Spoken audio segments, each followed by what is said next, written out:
And just like that, bam, we're live. Good morning. Good morning. Glad you're here, Fake Sevon. Nice to see you. Last night, the boys and I were fooling around in the garage. Caleb, hi. Good morning. Oh, that's so funny. I forgot we were friends. Yeah, me too. Saw the show was live and I was like, oh yeah, that's Sevon guy. Forgot about him. You're like, I'm on that show sometimes. Do you have today off? What's going on? Yeah, I've got like the next 5 days off actually. Oh shit, that's awesome, dude. Hell yeah, dude, we're gonna party. Yeah. Like you legitimately have them off? Yeah. Is it like Hanukkah or something? Memorial Day. That's right. Oh shit. That means my town's gonna be crazy this weekend. Really? Why? Santa Cruz Beach Town. Oh, yeah. Absolutely. Yeah. It's gonna be absolutely bananas.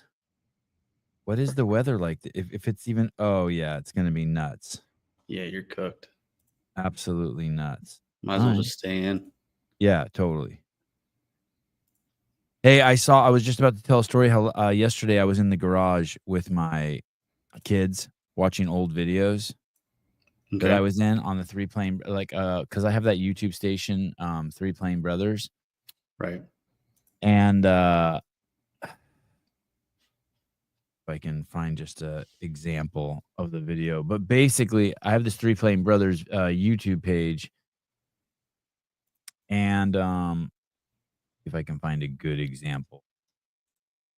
And I was in one of the videos. Yeah, that's the account. Let me see if I can find one where I'm just like casually in it, not overtly in it.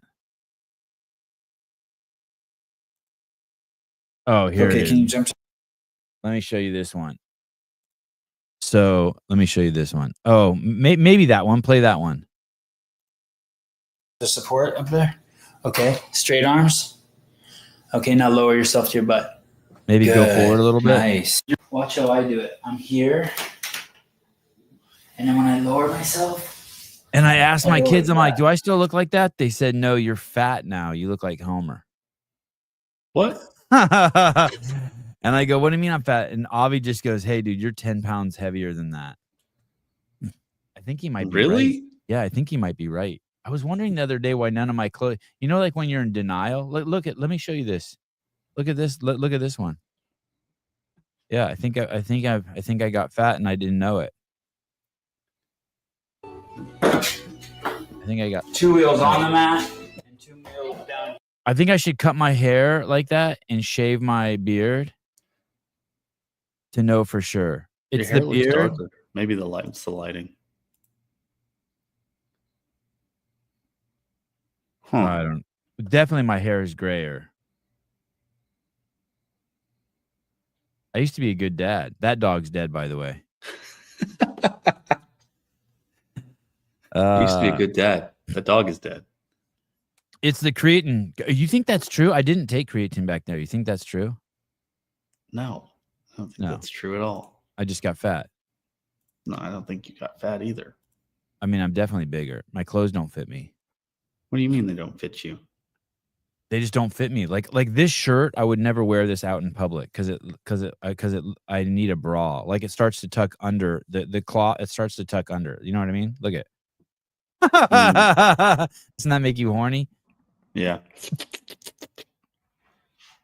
Speaking of horny, did you watch this latest video of Sporty Beth? This shit is. Yeah, Hiller just turned me on to the fact that I can still see her stuff if I go to YouTube. And that got me so excited. This shit is crazy. Because I used to have to just watch it on my wife's page. Like my wife would just pull up a video and show it to me. And I was like, oh, this is good.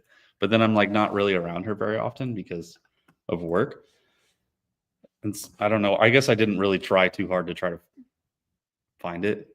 But when I found out that she posted the same shit on YouTube, made me so horny. I had a talk with myself this morning in the shower. I was like, okay, don't hate, like, see if you. I was gonna see if I could present this without being a dick, without like being hateful. Good luck. I know it's crazy. Maybe I need to read. Maybe I need to read some scripture. I don't know if this express yourself Lao Tzu number 23. Express yourself completely, then keep quiet. Oh, that's okay. Oh, so you can Be like the force of nature. When it blows, there is only wind. When it rains, there is only rain. When the clouds pass, the sun shines through. All right. I'll do my best. So this video is wild. This is the lady that made the most toxic man in CrossFit video about me. Just a video just hating on me for 15 minutes, just calling me a scumbag. just for existing. And what did I ever say bad about her? I just said she had the greatest titties in the CrossFit space. Yeah, but you're a misogynist, dog. How dare you talk about her titties? And she doesn't have the greatest titties, by the way. No, they're the worst. Yeah, they're not. By I mean, I far. used to think that, but I've changed my opinion. They're the worst. They're terrible. I just want to give you some of the controversy around Sporty Beth before I play this. So she made the video saying that I was the biggest douchebag and scumbag in CrossFit, and she's hyper woke and hyper victim. Everything is victim, victim, victim. She's definitely addicted to some sort of drugs. Remember, she was concerned when she came to the United States if she couldn't bring her drugs, she had like a bag of Valiums or some pills. Right. So it appears that she's addicted to drugs. And she's had Andrew Hiller has used a lot of her content to explain to the world that it's not okay to normalize obesity, in the sense that it's not healthy. Like, don't lie to people. Of course. So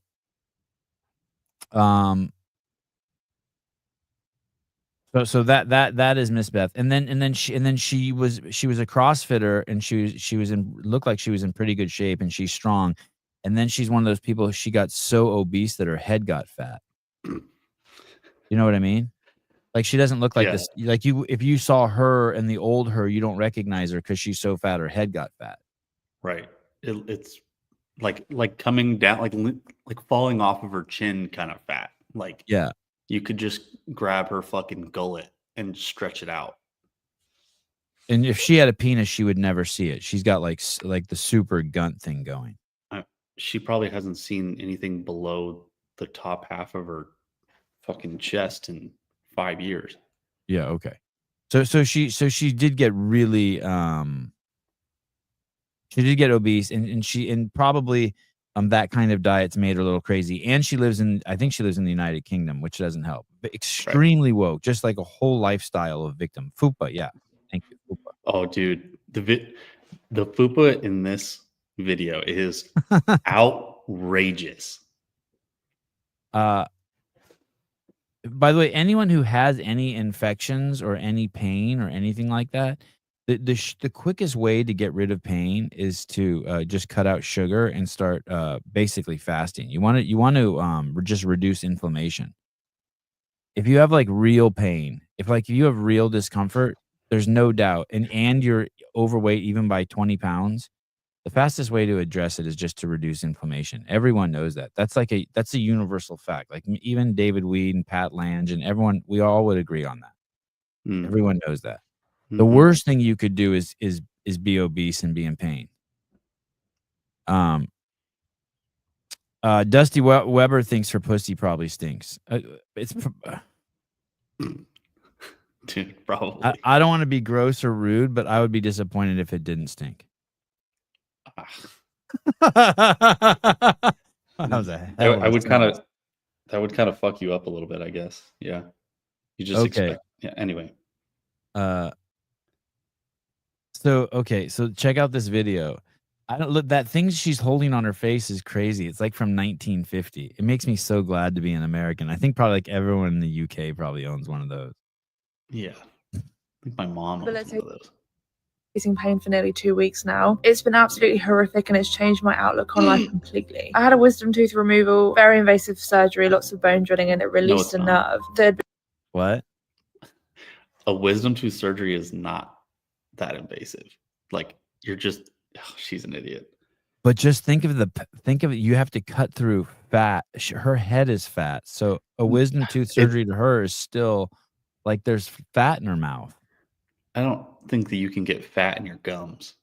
Okay. It's just like you just have to cut the gum open and then you pull out the rest of it. Okay. I disagree with you. Okay. It's fine.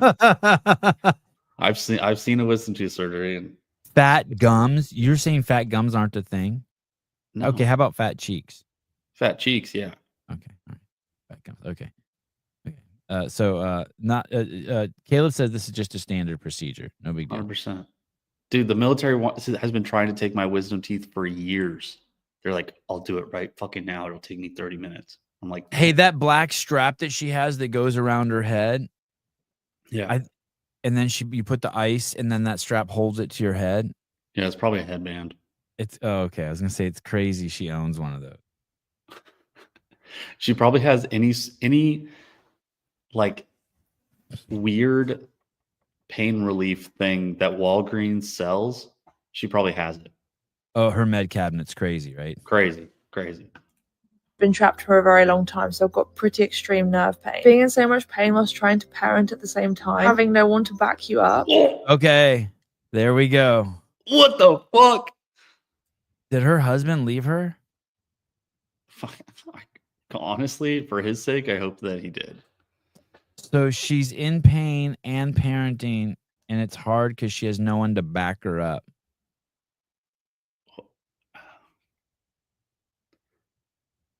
Oh man, I thought I saw there was a picture. I can't fucking look it up myself, but I thought I saw that there was a picture with them together recently.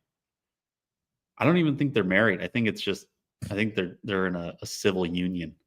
He dropped a David Weed. I can't say I blame him for leaving. I wouldn't. Very harsh, David. Very harsh. She ate him. Oh. Yeah. Oh, dude. Maybe she just needs a little bit of HGR CBD. That probably would. Oh, that would help a lot. That would probably help. Oh, this is a weird take. Here she is taking fucking narcotics. Here's a weird take. Vindicate, VNDK8. Get your 7 on podcast shirts now. She's looking for sympathy and money. Oh, that. No way. How dare you? No way. Did you read the caption already? Is that why you say that? It's so fucking hard. I fluctuated between not eating at all and only eating liquid food. Shut the fuck up. Shut the fuck up. Wow. Not eating at all. I thought that was bad for her eating disorder. Your arm is bigger than your head. Holy shit. And you're saying that you fluctuated between only eating liquids and not eating at all? Dog. I mean, that's a lot. That's a fucking lie, right? I mean, I know we need a time duration on that, but what is that? You didn't eat for 5 minutes? Probably. While you were asleep? You didn't eat while you were asleep? This is nuts, dude. This is amazing. Gym is so important for my mental health, and as you can imagine, dude, what? I've barely been able to train. But why? When I did, I felt like I was going to pass out. Is she stirring diarrhea? Yeah, I thought those were like. I thought at first that was like the those kind of beans that Mexicans make. What is it called? It's like just not like I guess refried beans, but like yeah. I was like, oh, that looks okay. But then I realized it's like potatoes and carrots or some shit. I think you know what I think that is? I think that's 4 pounds of brown sugar with blended carrots, and she probably thinks it's healthy. Oh shit, you're probably right. And then a can of pumpkin puree. Mostly because even though I'd been trying, I hadn't really been eating. And on top of everything, you're fucking lying. Even though I've been trying, I haven't been eating.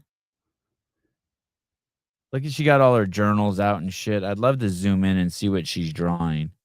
She has 2 watches on. Hey, all you idiots who wear whoops, you guys are fucking idiots. All of you. You are so stupid. I'm going to tell you something.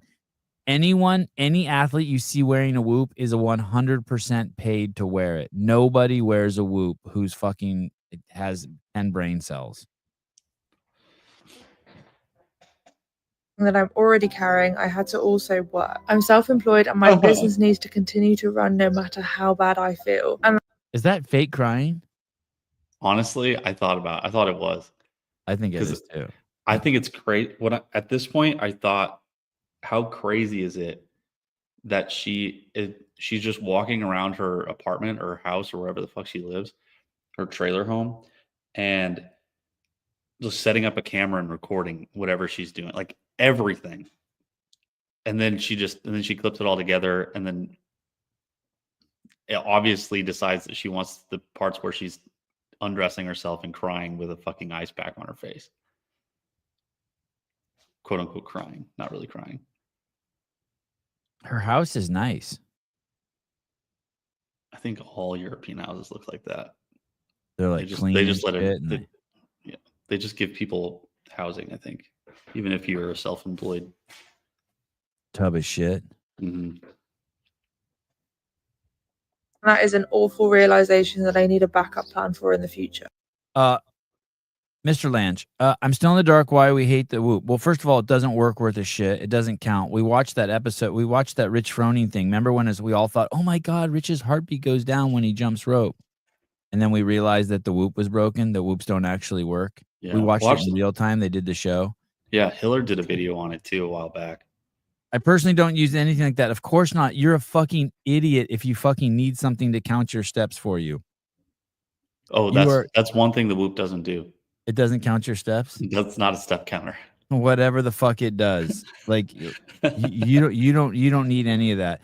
I don't know who said it. I thought I read a comment in here says, what's the alternative? Think about that as being your logic. What's the alternative? Garmin. Well, how about just don't use anything? Like, how do you jump to what's the alternative? Like, what do you need it for? It's true. What's the alternative? I have a giant dildo in my ass. Well, you shouldn't do that. What's the alternative? There isn't one. Dildo? Yeah. Just don't put a dildo in your ass. Oh, yeah, I guess there's that. It's a giant waste of money. There's nothing it's going to give you. The Whoop's not going to give you anything you need. Yeah. Listen, I bet you that's what the Buttery Bros do. They have Whoop scores and all that stuff. Yeah, that's like their thing. Shit. Yeah. They always have like a Whoop, and then they always sell like their own Buttery Bros band, or they give one away or whatever the fuck. Oh, this is cool. It's Pee Wee Herman shit. I get work benefits for wearing a step counter. What's work? I wonder what that sounds like. I wonder what that looks like. Yeah, so do you see? I'm guessing she's a tool of the man. That's what they do. Like in a lot of countries, they do that too. You have to put you wear a Whoop, or not a Whoop, but something, and it measures everything you do, and then it pumps that information back to your insurance carrier. So your insurance carrier gives you discounts if you moved more, or if you drive, because it measures how fast you're driving. So if you stay within the speed limits, it lowers your car insurance. It just makes you a fucking pawn. I had one of those. I had that with USAA for a little while, but it was super annoying because I text and drive a lot. So I was always getting COG. Yes, Maris, yes, COG. Yes. It's okay. Caleb was a COG too. Yeah. I kind of still am, but it's okay. Didn't the Whoop alert Mars to his heart issues? No. The Savant podcast alerted Mars to his heart issues. No. That was an Apple Watch. Oh. I thought it was the Savant podcast. Lets you know that. Well, preemptively, the Savant podcast did notify him. Thank you. Sevi, have you seen the video of the guy doing a diarrhea shit into a glass? Oh my God. Oh my God. Oh my God. Oh my God. Bring that up. Oh my God. Read that. I hope you're fucking joking. Oh my God. Oh my God.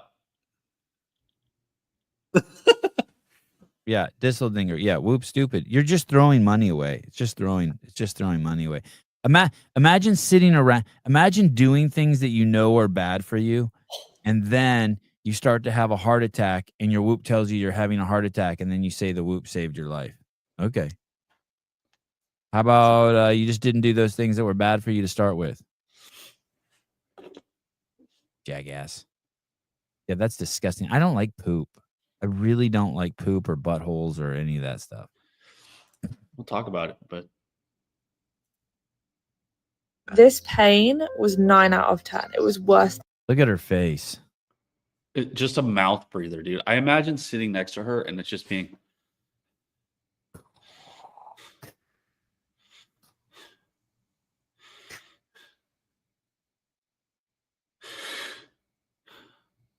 Just like that. Mr. Beaver, Sevon, let him know back during the Del Mar regionals when Marsh was chasing Ents around while she yelled at him. That's the hard issue. Oof. That's sad. You're definitely Miss Latimer. You can say whatever you want. By the way, congratulations on your show. It's kicking ass. Sunday nights with Jamie Latimer, Carolyn Prevost, Scott Schweitzer. What time is it? Is that always on the same time? I was bummed that I joined late. That's the only show. That's one of the only shows. Well, I shouldn't say that, but I do like the show. I was gonna say that's one of the only shows I comment on, but I've been commenting more.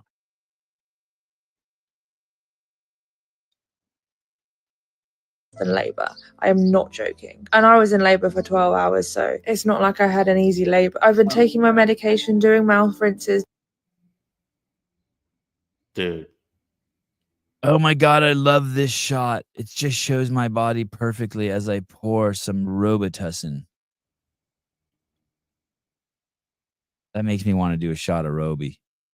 Doing everything I can on the clock. That's fucking crazy. Exact doses, exact timing. Still on only liquid food for over a week, and I could only drink it from a bottle. I couldn't even eat it with a spoon. The amount. This is crazy. She says she's only been eating liquid food for a week, and of inflammation in my mouth was insane, and the drilling into my jawbone had caused major bone deep. Banana paradise. Straight sugar, dude. Just straight sugar. Oh, look at this. Look at down below. Hiller, a 12-hour labor. We hadn't even started. Try 44. Hey, look at what she has in her freezer. High protein chocolate. See that? Do you see that? Oh yeah. Right there. Yeah. High protein chocolate. Mm-hmm. Nice. Just focused on the fact that her foot looks fat. This poor girl is fucked. Dude, her poor kid. Are you kidding me? Yeah, that's sad too. Paying them onto. Oh. What is even in that? What is it called? Banana paradise. Isn't it like food in a bottle or something? Does it say 20 grams of carbs? Of that. Here, I'm pulling up the nutrition facts on that real quick. Look at the shit she eats, man.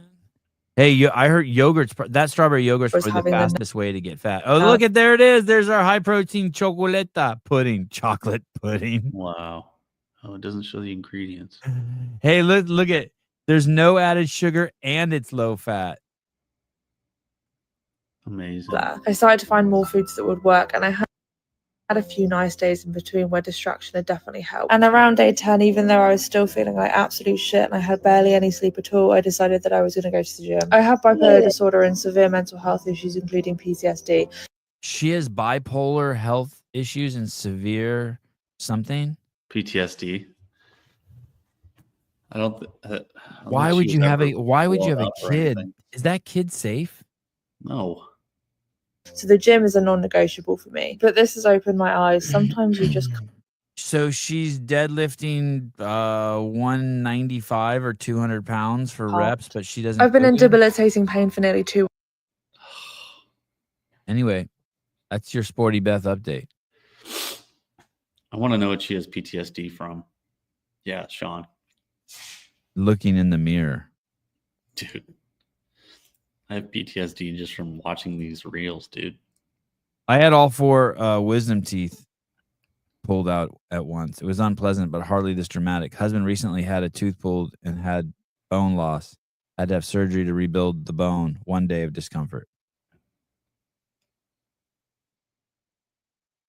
Oh, this Yeah. thing has rapeseed in it. I think that's bad for you. Anything with the word rape in it is probably bad. She's mentally ill. So I'm taking it her husband doesn't live with her. Yeah, I thought they were. I'm not sure. For one time, I thought they were just like co-parenting or something. They were just like. Do you know what's weird about Sporty Beth and Brian Friend? They're the kind of people that get 10x the viewership when you talk about them than they get on their own. Oh yeah, of course. So like if Brian just does like has like some rando on his podcast with Patrick Clark and that workout girl that they have now on the show, they get 13 views. But if you and I talk about them, it'll get 1,300 views. Yeah. Same way. Sporty Beth works the same way. Isn't that a trip? It is pretty wild. Yeah. I'm not sure I understand the mechanism for that. It's Go ahead. It's almost like I wonder if they figured that out. That's how that works, and so then they just keep trying to make content that we talk about, so that they can get that attention. I was watching an update on the Diddy trial the other day, and they had a psychologist speak the other day, and I guess testify, and the psychologist was saying that God, the court system is so bad, and CNN is so bad, and people are so stupid. But this is what CNN was proposing, and the psychologist was proposing. That there was some chick, I think her name's Cassidy or Cassie. There's some chick who was in a relationship with P. Diddy. And they were explaining about she stayed in the relationship because there were good days and then there were bad days. And it's really hard for people because it's hard for them to get out of relationships because sometimes relationships have good days. And I'm like, I think you just described every relationship. I think that's the thing. You mean there were days when you were flying in P. Diddy's jet all over the world, staying in 5-star hotels, him buying you anything you wanted, and then there were days where he fucking dragged you by your hair down the hallway of hotel rooms. I get it. That's not ideal. That's not in every relationship. There's good days. Be. There's good days and there's bad days. It was bizarre. But either way, you're looking. She said that the trauma victims are always looking forward to those good days. I don't know how I was going to connect that to Brian and Miss Beth, Mr. Friend and Miss Beth. They're always looking forward to whatever content they put out that we decide to talk about. Are we the abusers in this relationship? Maybe we're the ones pointing by their hair. And another thing, I was tripping on. I was reading around in our thread, and I was tripping on the take on Luka. Luka and Lazar were these two brothers. Everyone fucking loved them. Lazar was them. Everyone loved them. I don't know if a lot of people fucked them, but great guys. Rising stars. Lazar was the older brother who was better at the sport, but Luka always had promise, right? Because he was the younger brother. Sure. It was like, and Lazar was always talking him up. He's so good at this. He's so good at that. He beat me at this, and then Lazar died, and it's just weird. Like Luka could have turned that into a force of positivity. Yeah. And I don't know. I mean, easy for me to say, my sibling didn't pass, but I was just thinking that the course that he's chosen and the people that he's chosen to run with demand that he has enemies. Do you know what I mean? Like Luka, it's a necessity for him to have enemies now. He can't realize that like really no one's against him. Everyone always liked you. Everyone was always rooting for you. Everyone always liked your brother. And you chose this path now to have enemies. Right. To have the world against you. Yeah, he's created a narrative in his head where everybody hates him. or half the people. Yeah, there's some people that are against him. And he's chosen as his friends at the ones that are that support whatever path he chooses. Right. They just want him to. They just see him as like a grieving brother, and they're like, "Yeah, whatever you want to do, man. We're behind you." Yes, 100%. we'll give you a Whatever. contract, a Red Bull contract, a WTF contract, just whatever. Yeah, we'll support you. You know, he wants to have enemies to have an outlet for his anger. Yeah. Yeah, I mean, I get it. I guess. It's not gonna help him though. No, and you know, I guess remember Fraser kind of admitted to that. Like he needed a lot of this. A lot of people require an antagonist for direction. Fraser would talk about that, how he needed an antagonist. Yeah. I mean, you hear these athletes talking about how they have folders of comments they've seen on the internet, and like that's their fuel to train harder, I guess. Yeah. But he's being manipulated. Yeah, of course. I mean, he's attracting people who want to support his story, who leverage his situation. They feel bad for him, so they're like, "Oh, we should." He's like a lost puppy. What's crazy is he could change that story anytime he wanted. I wonder what those people in his circle who leverage his pain, I wonder how they would treat him if he flipped the script. You know what I mean? Like if he would have stick around. If he would have chosen a different path, if they would have supported that, they would still be his friends. Like what if, you know, the personal accountability, personal responsibility path. Hey, caller, hi. You know, like Brian hates Dave Castro with a passion. What if Luka was just like, hey man, things happen. He must not hate him that much. Oh, he hates Dave. He's blaming the lack of volunteers at this time of the season on Dave. Did you see that post Brian made? That's crazy. I know, that is crazy. Hey, caller, what's up? What's up, man? It's Eaton Bieber. How you been? Hey, dude. Good. I was at a. I'm very happy that Caleb's here. I'm very happy Caleb's here. Okay, go ahead. I am too. Cousin Caleb. I was at a HR tech summit because I'm in HR, right? And they were talking about being careful that AI isn't programmed with biases when sifting through resumes. I was sitting there thinking, and what you guys are talking about to me is something I learned this year is don't create solutions for problems that don't exist. And I think that a lot of people think they have to be running around looking for solutions to fix things that don't need any fixing. I would love to know go ahead. No, go ahead. I'd love to know the distinction between biased and discernment.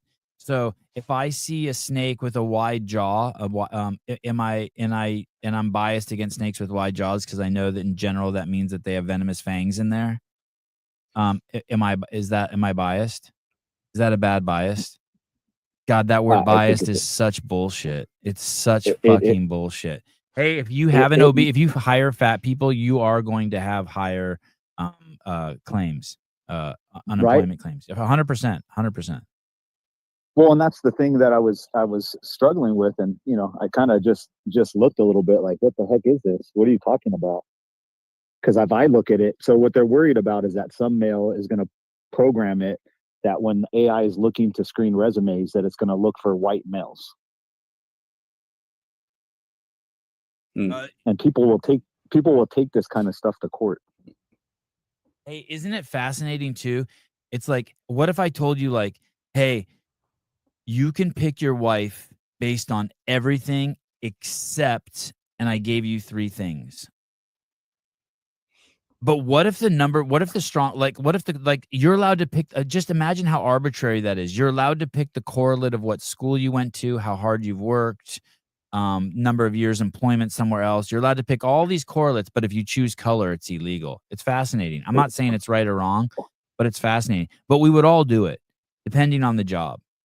So, you know what I mean? There's jobs you would pick someone because they had black skin if you could, and there's jobs you would pick someone if they had white skin. I worked at this home for disabled adults. The lady, this lady who was the top in command, this lady came in one day, and she was black, and she was 400 pounds, and she applied for the job. And I remember telling the lady hired her. My boss hired her. I'm like, hey, why the fuck did you hire her? And she goes, what do you mean? I go, she's an unemployment claim waiting to happen. She's like, my boss is like, you can't say that. I'm like, dude, just look at her. Like, I know. I was 26 years old. I go, it's 100% going to happen. She's like, she starts yelling at me, telling me that it's inappropriate what I'm saying. Within 2 weeks, she tripped on a little 2 or 3 inch step at the job place, and she filed unemployment. She fell down. The other thing they talked about was I think it's next year or the year after, there'll be, for the first time ever in US, 5 generations working in the workplace. So what does that mean? What does that mean? So yeah, boomers, Gen X, millennials, Gen Z, and Gen Alpha is coming into the workplace. So, they'll be applying for their work permits. Oh. And for me, the way I look at it is we're all humans. We all have basic needs, right? And what they talked about was the different ways that they're achieved. So like boomers are more loyal to the company, and they're willing to work the 16-hour workday and do that kind of stuff. And I think we're both Gen X. So Gen X is more loyal to the person instead of the company. If you think about it, look at your relationship with Greg, right? Like, so more loyal to the person than the company. We have the same work ethic as far as, willing to put in the time, but only when it needs to be. I'm not going to just sit at my desk to prove that I'm loyal, right? I'm going to get up at 5 o'clock if there's nothing to do, and I'll stay till 10 to get the job done. And then I was talking about millennials coming to the workplace, and they're the everybody gets a trophy generation, right? Because we had a little bit too wild life, so we kind of smother our kids. So when they get to work or they get rejected, all of a sudden they feel like they're failing human beings, and that's where you get this PTSD and the stuff from Sporty Beth, right? Like, and that's where you get the big W, where it's just a special, right? It's just a Special Olympics. Hey, special thing. I deserve so much credit for comparing it to the Special Olympics. It sucks that like everyone in the comments should be telling me how great that comparison is. It really is, right? Yeah. The prize money, the way everyone gets treated, all of it. It's just straight Special Olympics. So Gen Z, they have more socialist tendencies, right? And they want everything to be fair. They want collaboration. They don't want to work too hard. They want to have everything given to them, and they're willing to give up freedom for that false sense of security, right? And then Gen Alpha is going to be the first generation, not your kids, of course, but generation that has born with technology. And if you walk by a 1-year-old that looks at an iPad or an iPhone that's been on it before, you can almost see that like crack addict eye when they see it, right? So it's going to be a little bit different when they get into the workplace, because they're going to have technology to make everything easier for them. I want to give a quick solution, by the way, what you just said about the technology. Yesterday, I saw a 2-year-old kid sitting, waiting in a class that was an hour long, and he was waiting for his older sibling to finish the class. And the 2-year-old or 3-year-old was just sitting there looking at an iPhone the entire time. You can go on Amazon if you are a parent, and for less than $20, you can buy this kit. It's a plastic kit, and it has a stack of paper in it and some paper and some colored pencils or crayons, and you can give that and you can give that to a 3 or 4-year-old, and you can buy one of those for your kid once a month. It takes about it usually falls apart and all the paper falls out and it breaks and the crayons break. But that's $20 a month you can spend on your kid buying those. And your kid will actually learn a skill. It will learn how to draw, and it will love it. It will never miss the iPad. That's what I did to my kids. And it was just always carry one of those around. It's so awesome. Yeah. Yeah, it's basically something like that. You can get it. That's a really nice one. I wasn't even thinking one that nice. That one's like $30. That one might last 2 months. Yeah. That's crazy. Yeah. But you can buy just a kid's. Yeah. Anyway, thank you for the explanation. I just wanted to give a solution too, because I'm always saying kids shouldn't be on that shit. Paper and pencil, man. If you carry it with you, your kids will use that shit. Yeah. Well, you guys have a good one. I'll okay. Talk to you guys later. All right. Okay, love you. Bye. Jesus Prado, am I racist for picking a Mexican to help me work my garden? No. or Hispanic. Oh yeah. Black guy on my basketball team or Hispanic soccer team. Yeah, no. I mean, that's the Was a lesbian for your softball team. That's the thing. Like, yeah, thank you, Caleb. There's discernment, and then there's I mean, you have to use some level of discernment, or else you'll be a fucking idiot. Hello, Sevi, what's up? hi. What are your thoughts on the moon landing? Did we actually go? Wow, coming in hot.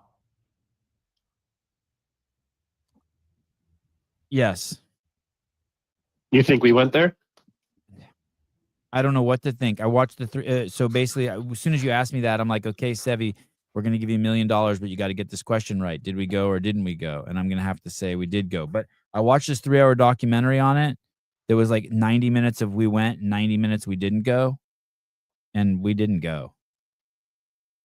Okay, so you think we didn't go then? Yeah, but if I had to bet the money, I'd say we went. But we did not go. Okay. Okay, interesting. So, food for thought. NASA was started by, Nazis recruited from Germany, and then we threw them into the CIA. And the founders of NASA have ties to Walt Disney. So, does it make sense that all of our children are sick? They're stupid. They have iPads. They're trying to. But you, What the fuck kind of leap are we dumb. making here? Holy shit! But we can connect everything to anything, right? I mean, Exactly. Yeah. Do you think we went to the moon? No. What do you think Hell is the no. most compelling evidence that we didn't go? Tell me your top 3 pieces, the most compelling. I would say when you look at the video evidence of clips of, astronauts doing, they call it the walk, where they're tied to the tether, you'll see water bubbles rising to the top of their helmet because they're underwater. So it's a reflection of bubbles popping off of that. We have the only evidence of us landing on the moon. They accidentally recorded over it. Yeah. And then the technology they had to get us there isn't even more superior than our modern day like iPhone 8. So you're telling me we could do that? I don't believe it. At least back then. Maybe now with. How come Elon doesn't say anything? I think he's just so rich and so well connected that, they want us to have the illusion that we could escape this planet. But, if they want to just give us the idea of, oh, we could reach the stars one day, that's all we need. We don't need to actually get out of our little comfortable house. Do you think anybody actually cares cares about leaving the Earth? How many people do you think actually care about leaving the Earth? I don't think anyone does. But I think So they why want would to they give you keep that doing that illusion just that to you give can. us? Why would they keep telling us, "Oh, we could leave"? Why? What's the Look up point? how if much nobody NASA cares? gets in funding. Look how much NASA gets in funding every year. Nothing. There's so much money to be made. NASA gets barely any funding. That's why they had to have Elon create this space program, because now they're contracting out all of the space launches. Now they are. Yeah, I'm heavily invested in space stocks. I don't even believe in it, but it's crazy how much money you can make in this sphere. But anyways, I just wanted to shoot the shit with you. Hey, the budget for NASA, guys. the budget for NASA is big. It's $35 billion for 2025, and you're basically saying it's a money laundering operation. It's a money laundering operation. Let me tell you my 3 things. Absolutely. Let me tell you my 3 things that make it seem like we didn't go. Bizarre to me that we don't have a telescope that can see the flag on the moon. Like, how about go fuck yourself? Every single shot uses that Hollywood technique where there's 2 layers. I don't know. Every shot of the moon from when they were on the moon has that skyline where there's two layers. There's a delineation between the foreground and the background with hills and mountains. And that was a technique that was discovered to show so that they could shoot landscapes on big Hollywood sets just prior to them going to the moon. So that one's really weird. Every single shot has that. You know what I mean? It has a horizon line and then mountains behind it. Every single shot of the moon has that when they're on the moon. And then the third thing is just the guy the astronaut who is supposed to go on the moon and the guy who started the moon landing project, about a year or 2 before they went to the moon, both those guys pulled out of the project. And there's all sorts of phone calls, recordings of people saying like, "Hey, we're not going to be able to do this. We've made no progress. We're not going to be able to do this." The whole route of getting to the moon is pretty crazy. Like they had to scrap the project halfway through and rebuild everything again. And so things like that, I'm just like, it really does make it look like at some point they're like, "Hey, we're just going to have to fake this thing." Like I personally think Kale Lehman's scores are more legitimate than us going to the moon. wow. And I'll end it there. Wow. Yeah, I'd really put money mean on that? it. You're not just saying that to be funny. You really mean that? No, I really mean it. I think Kale Lehman's scores are more legitimate than us going to the moon. Man. And I'll leave it there. Thank you, guys. All right, thank you. Do you think we went, Caleb? Yeah, I do think we went.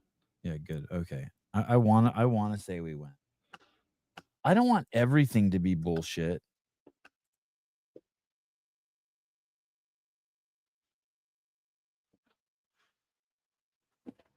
Oh, this is cool. Hey, Riley. How about the games? How about the games tickets being 40% off? Really? I really don't like shoes Caleb is on. I think shows. Oh. I think you should just go fuck yourself. Stop fucking watching. I'm on the show. You think? Wait. You think that's a girl or a boy? I don't know. Probably a girl. You chose a pronoun. I thought it was a guy. I really don't like shows. I totally agree. Wow. Fuck you too, Sean. I don't really like shows Caleb has on. Oh, I don't really like shoes. I really don't like the shoes Caleb. You don't even know what shoes I'm wearing. I don't think Sean was talking about you. I think he was talking about the moon. I think so too. If it makes you feel any better, I'm so much happier that you're on. I've had a rough 3 weeks, buddy. I'm starting to feel really bad because that you haven't been on.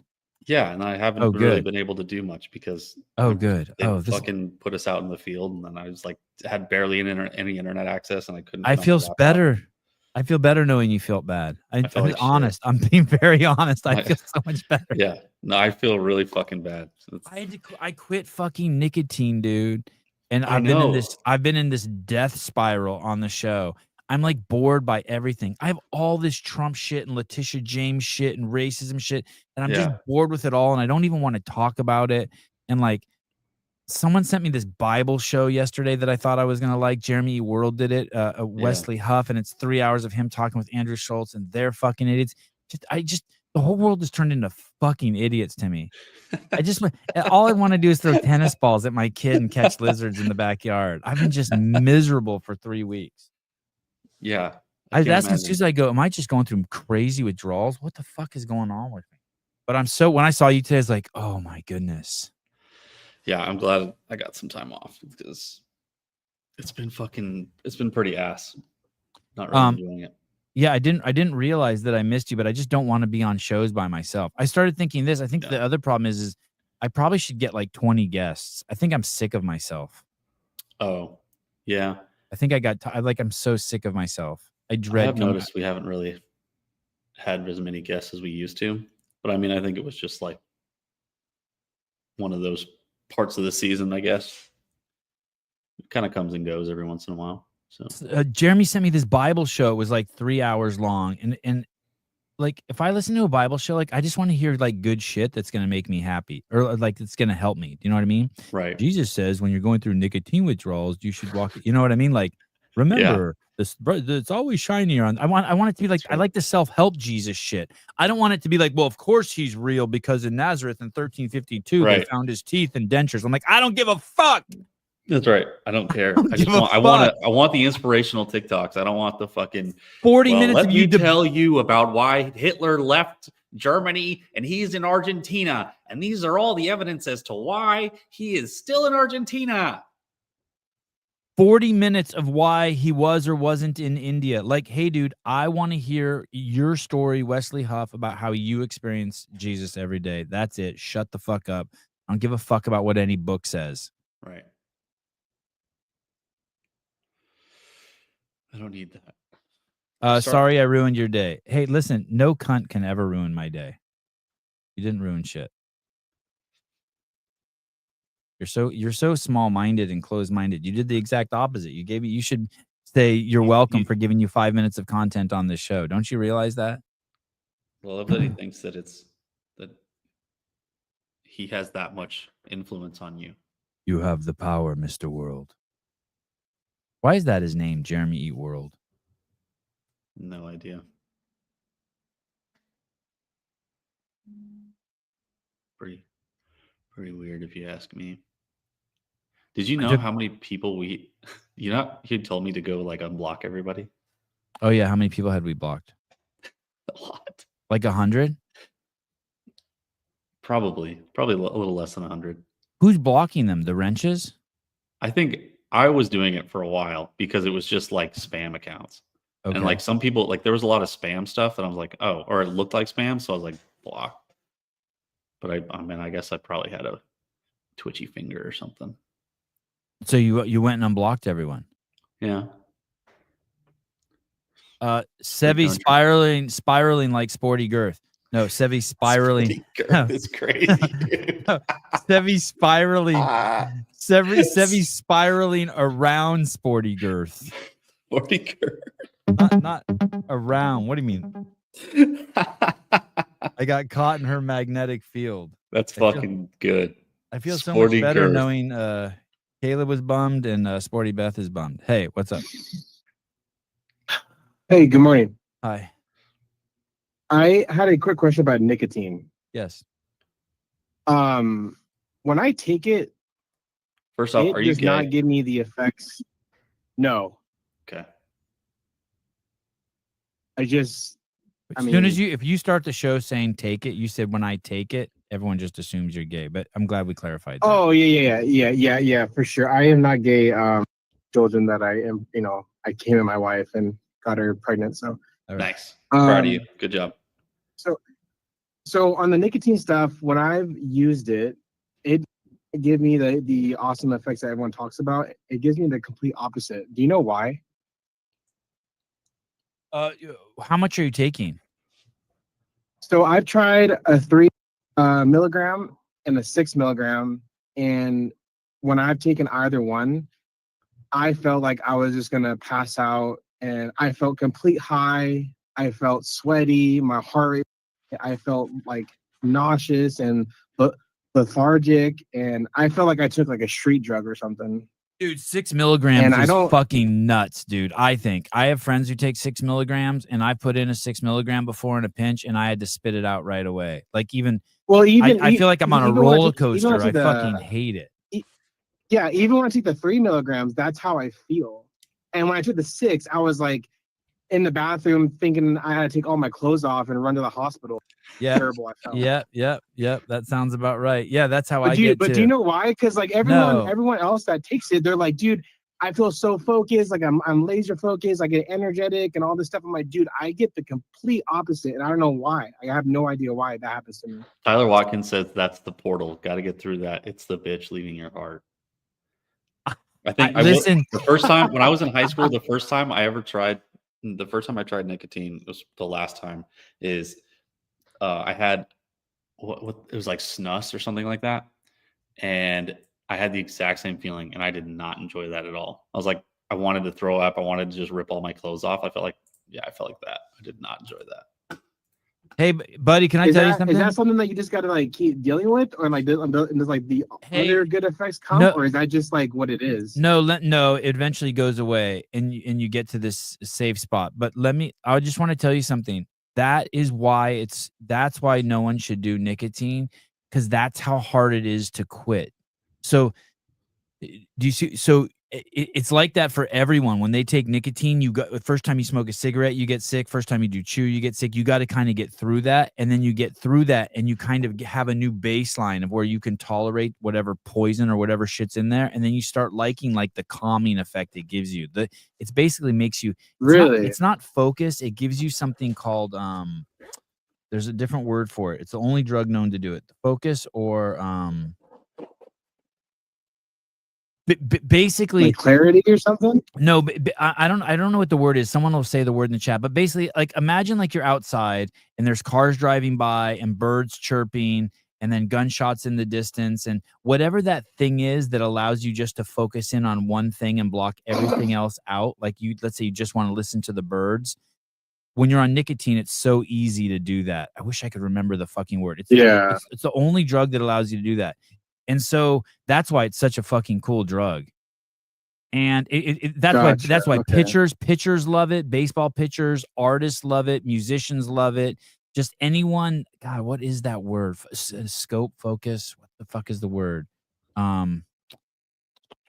There's a word for it. Acuity. I can't remember, but it basically allows you just to narrow in on fields of either sounds or visuals.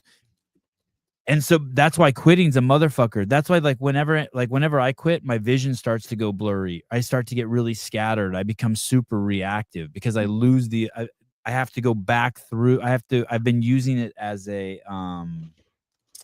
crutch, right? Yeah. You start using it as a crutch. Yeah. And I have a coworker who takes 6 milligram pouches like 6 times a day, dude. Like he just pops one in all the time with his coffee. And I'm like, good Lord, man, if I took 2 of those, I need to call 911 or something. But have you ever heard of nicotine helping people lose weight or having that as like a weight loss, supplement or anything like that? Because that's what I've heard. Yeah, and you'll get fat and you'll get twice as fat when you basically it's if you every time you're hungry, if you drink a cup of water and put in one of those pouches, like a little 1.5 pouch, you won't eat. And so slowly you'll lose weight. Yeah. But the second you fucking quit, you'll you'll get fat as fuck. Yeah. Like the other day, I could totally tell I was eating just because like I wish I had a pouch. Oh, really? Yeah. Like I just wanted to fucking. And is this garbage food or you're eating? No, I ate something like that's 3. decent. I mean, all food's garbage at the rate I eat it, but I ate like a 3-pound bag of fucking almonds. Oh my God. Damn, that's a lot of calories. Anyway, hey, you're lucky. It. You don't want to fuck with nicotine. Trust me. You do not want to fuck with it. Yeah, every time I try to okay, well, let me try it one more time. I'm like, this tastes like complete shit, dude. Like, I don't know why anyone does this. Like, this is a terrible feeling. I just don't get it. Yeah, no, don't do it. All right, cool, man. I appreciate you guys. Love you guys. Love the show. And Sporty Beth is the hottest woman on earth. Well said. Shut the fuck up. Disteldinger, check out Athletic Nicotine. Yeah, I was taking that too. The problem with that is you need to take like those were I was taking 1.5 of those and I was taking like 4 an hour. Didn't Josh Bridges get sponsored by them or something recently? Mike McCaskey eats 3-pound bag of almonds and then complains his clothing is tight. Let's be very clear. Not complaining my clothes are tight. Now you sound like a woman, Mike. I was observing that my clothes are tight. I don't complain. Listen, I am not a faggot. I don't complain. I make observations. There's so many nuances like that I know a bunch of you cunts don't get, but those are called observations. Who called you a faggot? No one. He did. I called someone else a faggot. You called yourself? Yeah. Are you coming out? Is this your coming up? Hey, dude. Coming in. I'm coming in your butt. I'm coming in your butt. Time and place. Let's make it happen. I quite literally sent that yesterday, and my next thought was immediately, he's either going to text back, I don't want to watch this unless it's genuine, like you were saying before, or he'll mention it on the show and say exactly that. Like, I don't want to watch this unless it's tells me, your story and doesn't get into all this proof of Jesus stuff.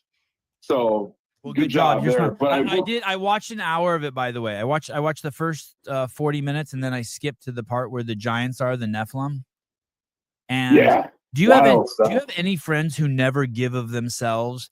And when they talk, it's always like, I read this, I heard this, I saw this. Did you know this? And they never give of themselves. That's the vibe you're getting from Wes? That was the vibe of that. That was the vibe of that most people who talk about the Bible. And it's a shame because God walks amongst us, and they're just missing out, and those stories aren't inspirational to me. I think that those are actually people just holding on to shit. And so it that subject in particular. I mean, that's the whole thing with that's the whole thing with Talking Elise Fitness or Lauren Khalil's show. It's like, hey, dude, just let go and just give of yourself. It's so much fun. Just let go. Quit being scared. Just let go. I completely agree. I completely agree. Just try giving a little bit. You're not going to lose anything. Just try giving a little bit.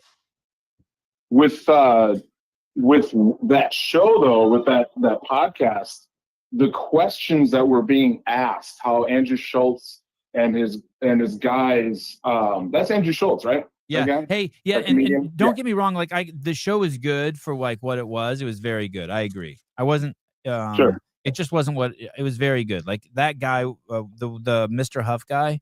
He's cool. Yeah, he's cool. He's knowledgeable as hell. Yeah. But I felt like they were putting him in a position with their questions to answer them the way he was answering them, yes. where he didn't feel like he could. I felt like I'll tell you the point where I felt like he did kind of let loose is where he started talking about the shittiness, and he literally like verbatim said like Andrew Schultz was talking about his shittiness and having to recognize it and so on and so forth. And like Wes, I felt like at that point, like, all right, he kind of let the guard down of like the perfect freaking American Christian guy and kind of just like shot the shit with the boys, and but yeah, I mean 3 hours is a long time to sit through anything, but I was pretty fascinated by even some of the things Andrew Schultz was asking, how he was asking them, the route he took, and then his buddies. I give Wes credit though, man, keeping it together when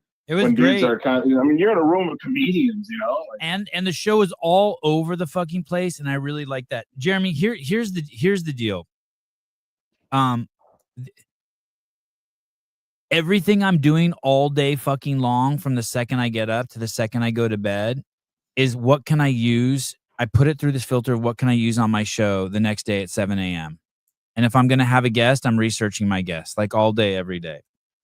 And so whether it's like I'm like miserable and I don't want to do the show, I'm like thinking to myself, okay, that's what I'm going to use to do the show. Do you get what I'm saying? It's weird. And so when I need proof that there's a God, all I need is you sent me that clip, and then the next morning fucking Caleb shows up when all I'm doing is dreading the show. Like that's how I know. You know what I mean? I like that. That's how. That makes sense. That's how I know. And when and you know how I know that there's a Satan? Because yesterday I dropped my car off. Because yesterday I dropped my car off at the Toyota dealership, and the guy's like, "It's going to be $1,500." And I said, "Okay, what are you doing to it?" And he's like, "It's the 90,000 mile checkup." I go, "What's that?" He's like, "We're going to check your brake fluid. We're going to check your tire pressure. We're going to check your brakes. We're going to check your." And I'm going to give him $1,500 because he checked 30 things. And then today he's going to call me and tell me that I paid him $1,500 to diagnose my car, that I owe him another $2,000 for shit that he found wrong with it. And that's how I know that there's a Satan. Amen to that. So because of you and Caleb, I know there's a God. Because of you and Caleb, I know there's a God. And because of Toyota dealership, I know there's a Satan. And I'm such a lucky man that I have all of those signals in my life, and that I don't need to discuss whether they actually found Jesus's dentures under a rock in fucking India. His dentures. I hear you. Dude. That's hilarious. And then that guy wasn't David Harris, the black conservative dude, the bald guy, super big Trump supporter. Yeah. He does that stuff too. I'll comment in his stuff where, like the other day, he's like, proof of the ark of Noah's Ark was discovered in Turkey or something like that. Armenia, on Mount Ararat in Armenia. Is that really? Is that right? Yeah. Oh wow, that's great. But it's like, to your point, I'm like, that's cool, but who cares? Like. It doesn't get me like, oh my God, that does it. If I'm on the tipping point of if there's a God or not, I'm like, that's it. That was the proof I needed right there. Noah's Ark was found. Like, do we know it's really Noah's Ark, or do we really need that? Like, yeah, I feel you. I figure I'm figure like 3 hours if you have time. It's a crazy listen for those who just want to. Maybe the Pats and the like, David Weeds. Just need some knowledge. I agree. Like, if you want some historical knowledge on the Bible, is great. And that Wesley Snuff guy is, or whatever his name is, great. I would love to have him on the show. I was going to ask, did you read? Have you DM'd him? Or? But I knew. I swear to you, I knew when Caleb showed up on the show today. I was like I thought, yep, there it is. God throwing me a lifeline. Caleb is an angel. Yep. Hey, today, 1 o'clock Central, 11 your time. We're doing the Outside the Box Jake and Jan's show where I was telling you about. We do like the head to head. It was me and Kipping and Rio a couple weeks ago. Last week, me and Slater. Yeah. Today at 1 o'clock, me versus mystery guest. I don't know who it is, and we don't know the workout. So if you're bored later, check it out. What's the YouTube station? Outside the Box. Outside the Box. That's cool. Jan and Jake. Outside the Box. We're working on getting a translator. You know, it's hard to understand those guys, but the budget's pretty tight so far. Outside the Box YouTube. When I look up Outside the Box, this is what comes up. Snoop Dogg, Outside the Box, featuring Nate Dogg. Oh. Ooh. Hey, put a link in the chat. Bad. Put a link in the chat. Okay, we'll do. Okay, bye. Bye, peace.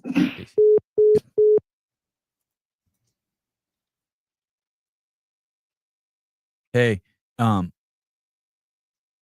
did you see the video of Trump invited the president of South Africa into the White House, into the Oval Office? Yeah. Dude. It's so good.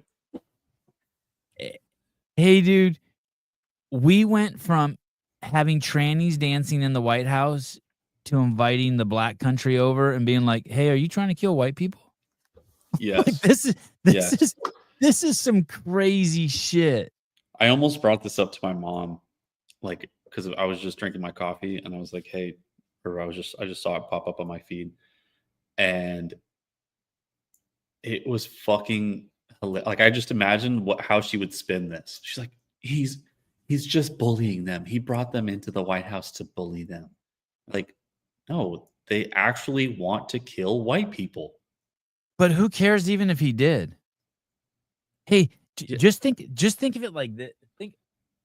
He regardless of what anyone thinks, Trump actually thinks that there's a chance that white people might be being slaughtered in South Africa, which they are. If you know anyone in South Africa, this has been going on for a long time. The weird part for me is why didn't they just stand up and be like, "Hey, Trump, your black people are killing black people fucking by the thousands, tens of thousands every year. Why don't you worry about your own shit?" Well, they just think, I bet you they think that like cops are killing black people. 12 of them. Yeah, exactly. That's what I bet outside of this country, everybody thinks that cops just kill black people here. I guarantee it. They just need to pull up the stats of Chicago and be like, "Hey, dude, 90. You had fucking every weekend. You have fucking 50 people get killed in Chicago. Black people get killed. Why aren't you stopping the black people from killing black people?" He should do that. That's what I would have said. Yeah. But this shit's amazing. And South Africa is a complete shithole. It is so fucking bad. They look so happy to be there too. They're just like, "Hey, hi, we're in the White House. It's gonna be great." And he just fucking ambushes them. We're cutting the throat of one person. We're cutting the throat of the white man. Hadzagadzuga. Agumbaza. The bomb. The bomb. The bomb. Shoot to kill. This guy's got a fucking iPhone on a gimbal in the White House. That seems a little low rent, but whatever. That was so good. So for those of you who aren't following what's happening, he invited the South African guys to the White House, the president of South Africa, and he said, "Hey, why are you guys killing fucking white people there and white farmers there?" And these guys responded with like, "Hey, we'd love to talk to you about this in private, and just so you know, it's a minority party there." But I guess what's really happening is I guess they're really pissed. Oh, here we go. Turn the lights down and just put this on. It's right behind you, Johan. It's not this parliament can do with or without you. People are going to occupy land. This is a rally, Kill Whitey rally. Death. These are all articles now. Trump showing them of And those whiteys people getting in many killed. cases are being executed. Because they're white, not just white people getting killed, but white people getting killed because they're white. Right. I guess that's the difference. I guess black people aren't being killed in this country because they're black. I guess that's the difference. It just so happens to be. That was good. I feel like South Africa is one of those countries that you like. It was a good tactic for this specific country. You know what I mean? Like, oh, it's a great tactic. He'll have a private meeting in the middle of a room with nobody else around with Zelensky, right? Like, and he'll kind of, I don't know, delegate or we'll figure out what's going on there. But like, I don't really see us having like a great relationship with South Africa in the sense of like we're not doing anything with them. Hey, dude, everyone should be called out. This is the first honest fucking This is are you seeing that the information that's coming out? Biden met with his entire cabinet like 3 times during his entire presidency, dude. Yeah, because Trump's already met with his entire cabinet fucking a dozen times publicly, and we're only 100 days in. Right. We finally have a fucking president of the fucking United States of America. It is completely insane. Yeah. I live in South Africa. I think I am white, and I haven't been killed yet. Hey, and you know what's even white. Hey, and you know what's even crazier? And Melissa, you know, if you actually do live in South Africa, you know absolutely how fucking dangerous it is. It is scary as shit. I've been there a handful of times. It is fucked up. Hey, I was safer in Kenya, Mozambique, Uganda, being the only white person. South Africa is so fucked up. Melissa, try to deny it. I want to see you try to deny it. You know how fucked up it is. Yes, it's dangerous. Yeah, it's dangerous as fuck. Wow. It is wild, guys. Check this out. This is pretty amazing. Here we go. The fucking libtards. Here we go. This is yesterday. MSNBC, CNN. Listen, they got their talking points.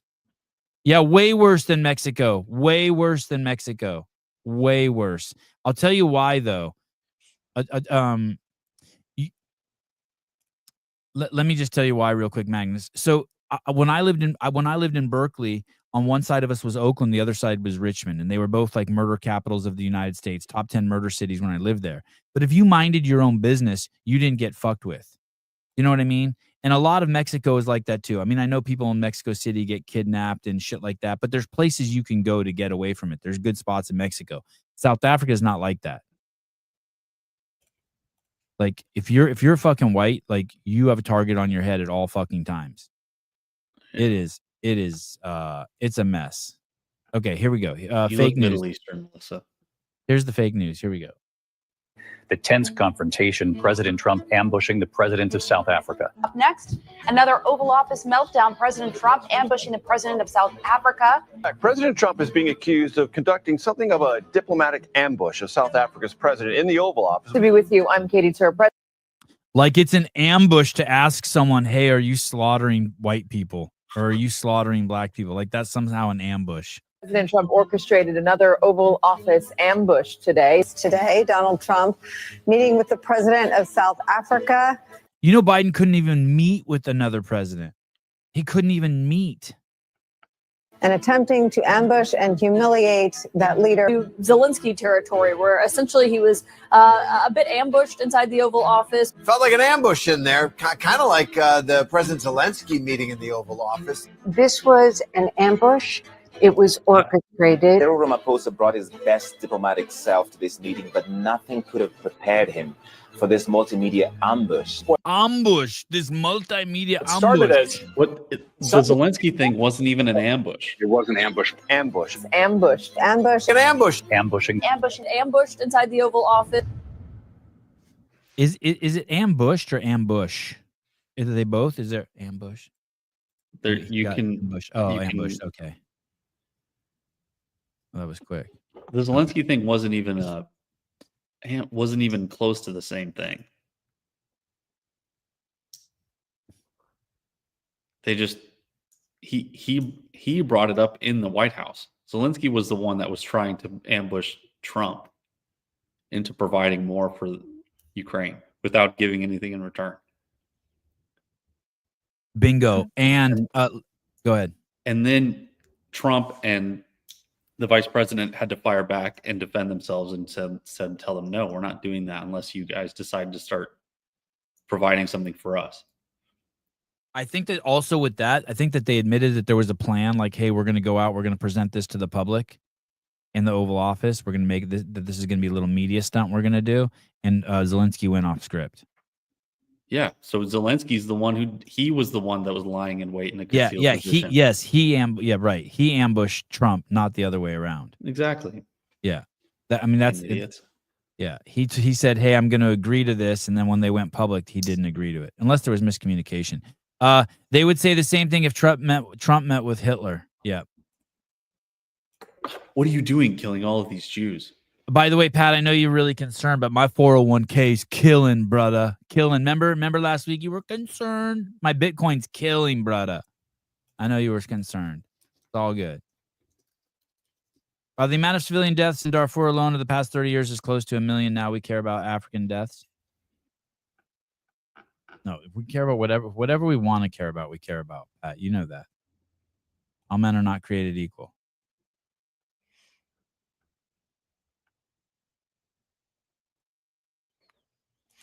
You're an asshole. Somehow I feel like Sevon and Zelensky are very similar. Is very similar. Are very. Shut the fuck up. You shut up too, David. Damn, I want to keep this show positive. Anyway, I just love it. Manny Pacquiao is going to fight again. Is he? Which is bizarre to me. He's 46 years old. Isn't he like the governor of Mexico or something? Philippines. He's the president of the Philippines. That's right. My bad. You have a cure for my depression? Hello. Hi. You ever heard of Bilderberg? The Bilderberg conference is going to come. Oh, hold on. I'm gonna Bilderberg. Isn't that that's like the conspiracy people, right? Isn't like the Bilderbergs like they run the world? They control the Jews. What's the Bilderberg again? Tell me about the Bilderberg. Well, not about the Jews. They are probably Jews. What about the Bilderbergs? They're going to have a meeting soon. Is it going to? And you should go with your camera. Is it going to be Take public? Your camera and yeah, it's a secret. But So how is he going to get there and film it with his camera? If it's going to be announced. They're going to announce it. The Bilderberg Group is an Like a annual couple- invitation-only, off-the-record forum established in 1954 to facilitate dialogue between European and North American political and financial entities. Oh, okay. It's a meeting of rich people and politicians. Yeah, you should go. Are they good guys or bad guys? They're the bad guys. Are they woke? Well, you should find out about it. There's one guy. His name is I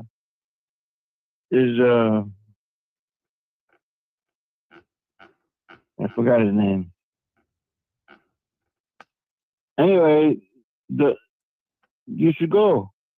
Find out who's going and where there is. and go and take pictures. I wonder if I could get and run around. I wonder if I could get an invitation. I don't think so.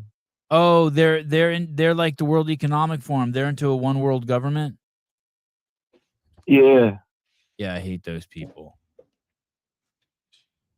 but you can take a picture and ask him a question. All right. Luke Rudowski. We are change. The one good thing about him is him. the one good thing about him is I don't see any women in their organization. It's all men. Oh, yeah, I guess. But then they're gonna decide if we're gonna have a bird flu or not.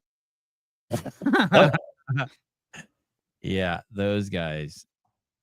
They number between 120 and 150. The attendees are entitled to use information gained at the meetings, but not attribute it to a named speaker. Oh, so it's like a secret meeting. Yeah. The Prince of the Netherlands created it. What's his name? Prince Bernard of the Netherlands. Yep. All right. Luke Rudowski. We are change. He chases them around. I can't. Oh, that's the guy who chases around. What's his name? Luke what? Rudowski? Luke Rudowski. We are change. Oh, yeah. Okay. You can find out from him.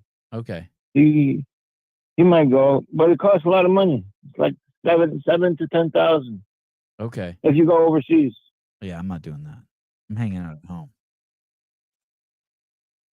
All right, thank Maybe you. you can Great send insight. somebody. Thank you. Yeah, maybe I'll send Caleb. Yeah, that'd be really cool. Thank you. Bye.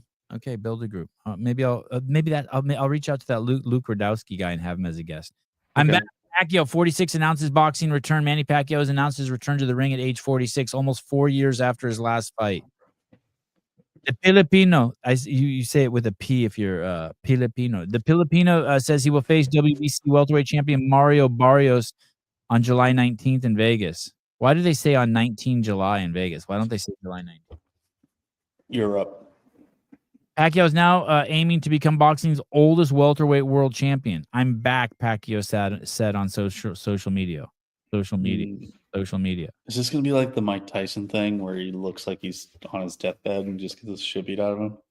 He might get killed. Pacquiao currently holds the record for the oldest welterweight champion when he beat Keith Thurman in 2019, which is crazy because Keith Thurman's a good boxer. He beat him at the age of 40. Ago. Yeah. Jesus Christ.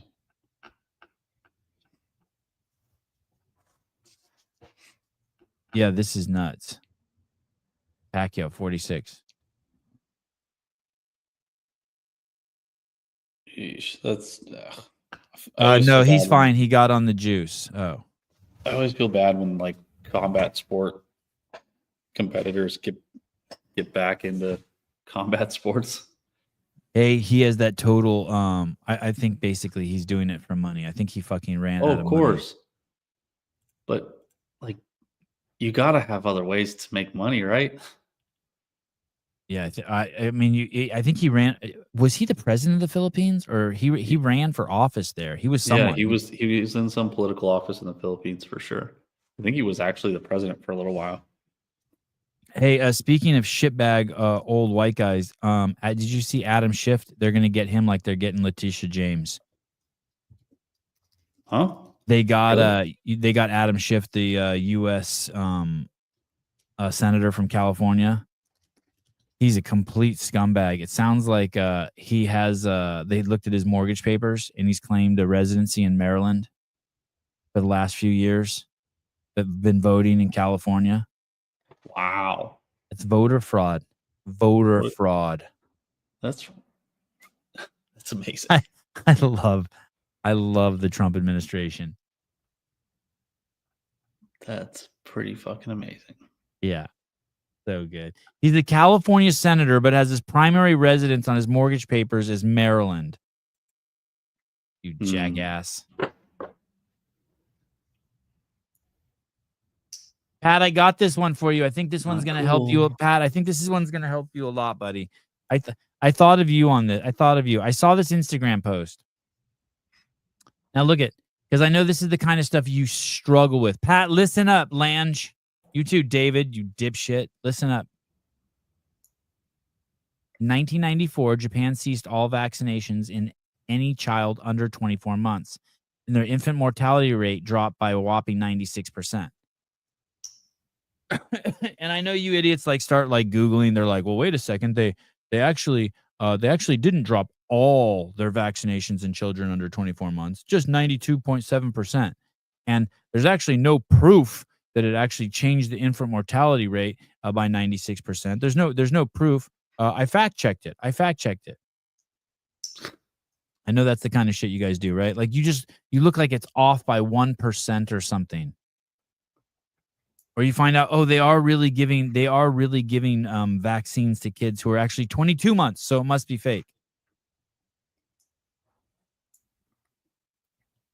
So here's the AP. Here's the AP. Differing infant mortality rates in Japan and the U.S. are not connected to vaccine policies. So look at, when you fact check it, it says that was wrong. All of them say the same thing. They all say it's wrong. They all say it's a lie. And so then you come on here onto the show and you're like, Sevon, making up shit again. Classic. Yeah, because you believe the fact checker. You don't believe what was posted. But let me show you something, guys, because I know you guys don't read so good.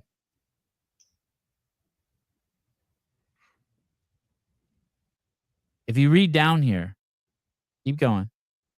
You got to read a little bit. Oh, look, they got the racial disparities in here for you woke jackasses too.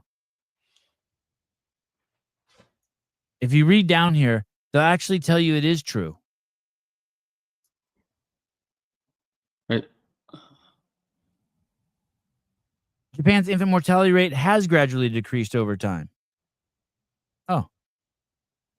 Wait, hold on. It actually, there's a spot in here where it actually refutes. It actually says that it's true. But you got to dig through here, guys. You got to read the shit. Maybe I got the wrong link. I think it's right. They're right. This Emily Oster, a professor of economics at Brown, who researches infant mortality, noted there has been a large decline of infant deaths due to SIDS, due to preventative steps. Oh, maybe not. It's in here.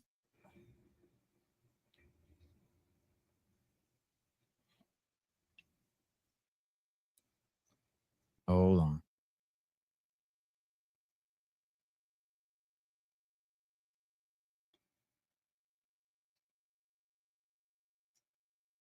While it's true that Japan's infant mortality rate is far lower than the United States and the childhood vaccines aren't required in the Asian nation, there's no connection between the two. Oh. That sounds like some Pat Lang, David Weed talk. Interesting. Hey, fuck you, Eric. I found it. Hey, fuck you. I found it. How about that, Eric? How about you suck a cock? How about you pop some fucking nicotine and chill?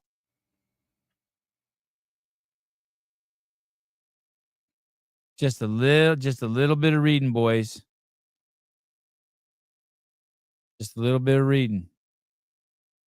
Yeah, it's Dem talk. Thank you, Bob. It is Dem talk. That's complete Democrat talk. Well, there's no proof, even though that they don't take the vaccines and the mortality rates have dropped. But there's no proof. Okay, cool. Well, you just go with what you believe then.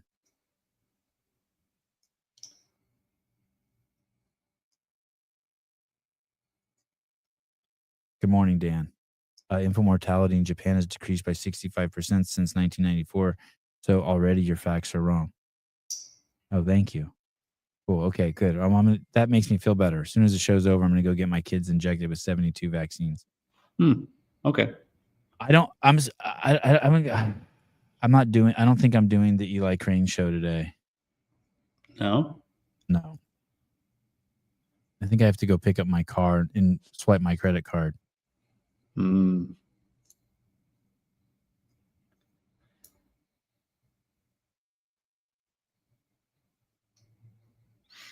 think he's voting for the big special bill. What's it called? What's the Trump bill called? The big something bill? The big fucking bill.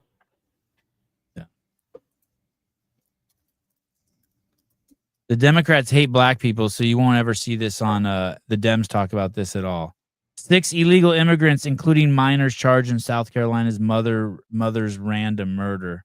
This is a couple days ago. Six illegal immigrants, including minors as young as 13, have been charged with the random murder of a South Carolina mom, a crime the local sheriff said defies any sense of decency in a civilized society. The 5 teens, a 21-year-old suspected shooter, were busted Monday, 10 days after the body of Larisha Sherelle Thompson, 40, was found fatally shot behind the wheel of her Honda Accord. Whoa. Random robbery attempt. They fucking killed this. Look at these dudes. Chorizo. Oh my God. The suspects busted after a 9mm pistol used to kill Thompson was linked to the burglary days earlier. They fucking killed this lady.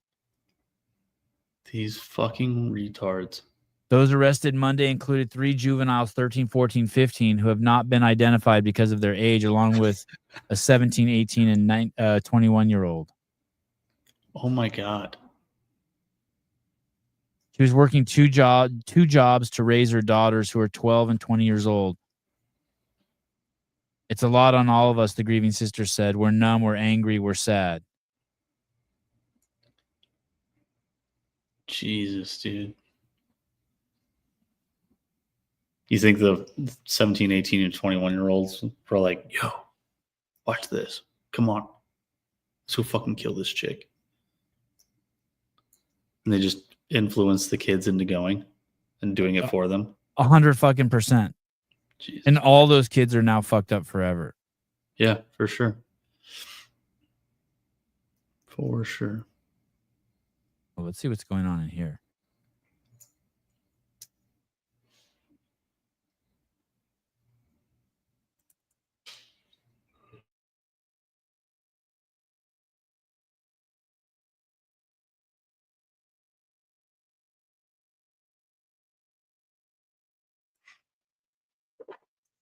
Good They're morning. calling it the big, beautiful bill. Will Morad let Gazan take gummies for the comp? What? Oh, you want to see this? Oh, no. Barbellspin.com reporting it. Serious?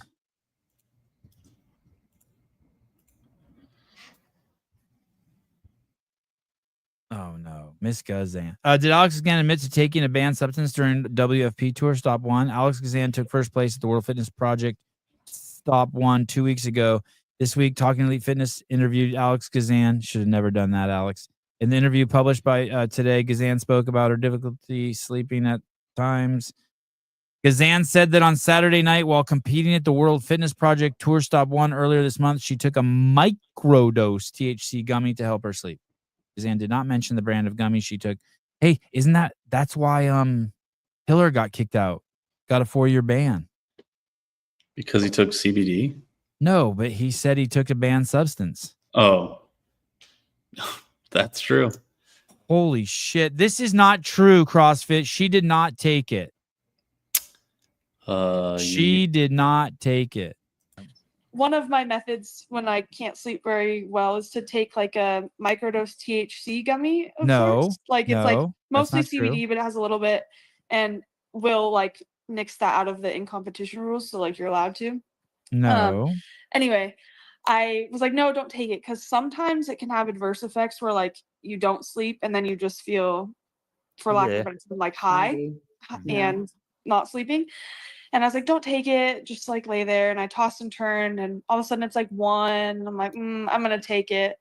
And then so like I took it, and then like an hour and a half later when it like kicked in, I was like wide awake. That she misspoke. She never took it. You should give her a call. She's on her rest day. Mr. Gazan. They can't kick her out of they can't kick her out of the games for that, can they? I mean, yeah, I think the only way they could do that is if they actually tested her. She said it was CBD. She said it was CBD. With a little bit of THC. CBD. With a little bit of THC. I want to look at Alex Gazan. She's cool as shit. Where is she? Miss Gazan.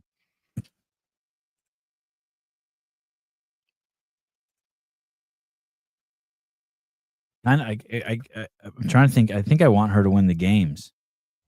Really? Yeah. Who do you want to win? I don't know, but she's not my first thought. I like her. I like Kotler. I like Jake. I like her hair. I like her dancing moves. And by the way, someone the other day was saying that she's on drugs. If you're on steroids, you can't dance like that. Oh my God. Is that true? Is that true? That's your metric. If you can dance like that, let me hold on. I bet you I can show you some roided up bodybuilder that dances like that, and his name's gonna be Ronnie Coleman. No, there's no way. There's no way.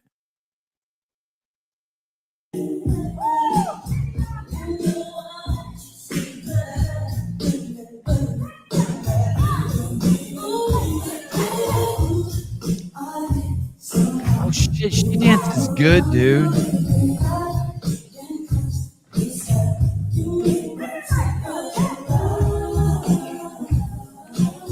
How come there's no black people in that class? Unity and diversity. Look at that sign. So what is this? God, these people are fucking idiots. Jesus Christ. Hey, there's no unity and diversity. There's no diversity and unity. It doesn't work like that, you fucking idiots. Don't ruin Alex good dancing with your dumbass shit.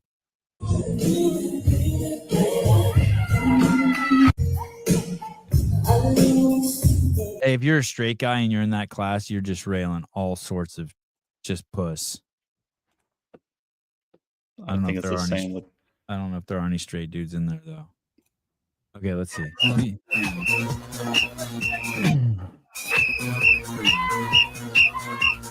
Oh yeah, that dude's a good dancer. Who is that guy?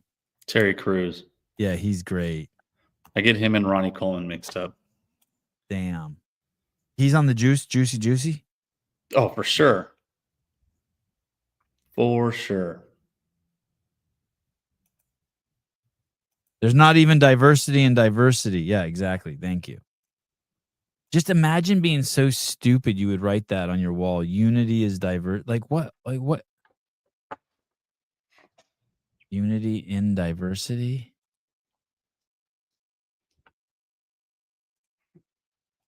Yeah, her dancing good.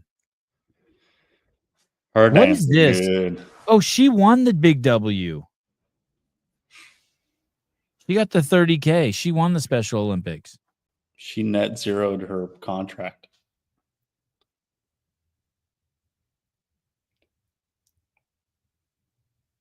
Gazan. What percentage of her body do you think you can see there? 1%. Yeah, I think David Weed 60% of her body is underexposed and 20% is overexposed. So 60 plus 20 is 80. So you can see 20%. No, you can't even see 20% of her body. David, isn't this amazing? You like this, huh, David? Let's talk about this shot right here, David. You like this? You like this shot? David, let's go, David. David. This is the... David, what part? You like her eyes? Her eyes are stunning there, aren't they? Oh, no, wait. I can't see her eyes. Her right forearms is... Nope, can't see that all blown out. Oh, her ass. Nope, can't see her ass. Stunning. I can see enough. All right. You say so, buddy. Her right forearm looks great. Yeah, the part that's not overexposed. I mean, come on, you guys. Where's my money, man? Where's my money? Oh, that's funny. I could have sworn I said have it today. Yeah, I don't have it, sorry. Oh, well, all right then. That's good, OJ. Yeah, that hurt? That hurt? Where's my money? David, do you like that, David? David. I'm old and blind. Okay, all right. Yeah, all right. Yeah, you're right. You're right. Tell me about her ass, buddy. What's her ass look like? Just out of curiosity. Or her stomach. What's her stomach look like? Or her left arm. What's her left arm look like? Or her face. Is that Alex or Ariel? Is that a man or is that a woman? The shadow her tits are casting on her lower torso makes it look like she has a E cup. That's probably the same shadow you cast. Hey, imagine us commenting on how fucked the lighting is, and you're like, you're just a hater of the big W. It's like, no, dude. I don't care where I don't care where this is. Hey, imagine this. This is the photo they gave her to promote the event. Very cool. I know, David, you have to attack me now because you've completely lost the conversation. I get it, brother. Listen, fucking brilliant. Brilliant. Lauren Smith has the largest cannons in CrossFit. David, you can't stop either talking about yourself or someone else anytime anything gets too real for you. I am a hater of the shadiness of the big W. I mean,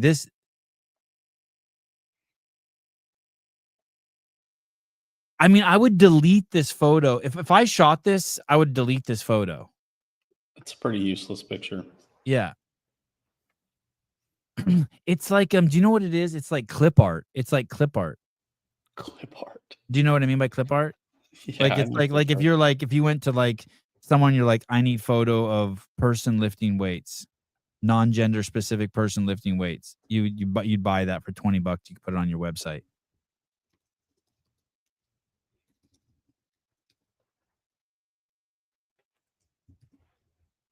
No one's hating on the event. Why can't they just be like, hey, thank you? Yeah, there you go. Why can't you just be like, hey, thank you for the hey, thank you for the feedback. That's solid feedback. How about look, it's Sporty Girth. No, it is Sporty Girth. Oh.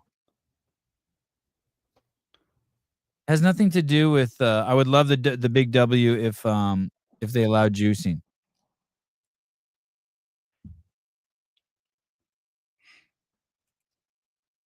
Anyway. I mean, dude, the funniest is Chandler Smith. You got to see the Chandler Smith photos. Jesus Christ. It's so bad. Yeah. You can't even see him. Oh, look, you can see Alex Gazan in this photo. This is what a photo looks like when you can see someone. Nice armpits.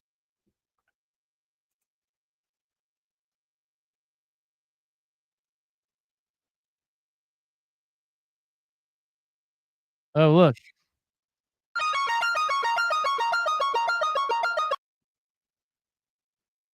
Oh, look. Oh, this is a great picture. Damn.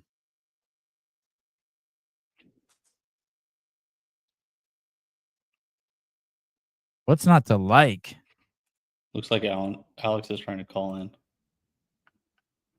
Seven Alex is calling in. Open the line. It is open. It is open. Always welcome to call in. Did she call in? No, someone from New York called in.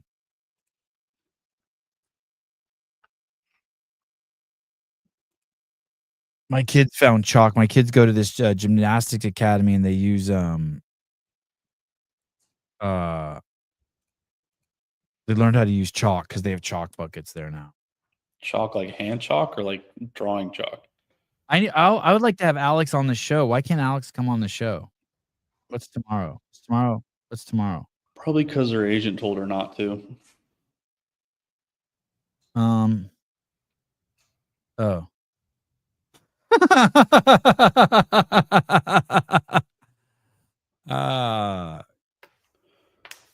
Are you on cocaine? Oh. Good morning. Are you high on weed? You know it.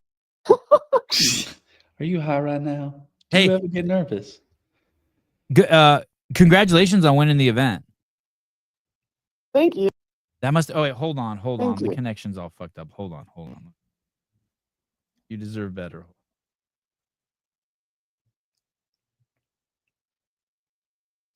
Okay, all better. Can you hear me? You guys got me all paranoid.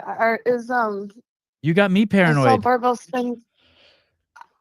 I didn't think they'd make a whole article about it. It wasn't yeah, I don't know. All right. Here's the thing. You misspoke, and that happens. You really took CBD. Yeah. Yeah, CBD. Yep. I mean, that's what it's labeled as. CBD.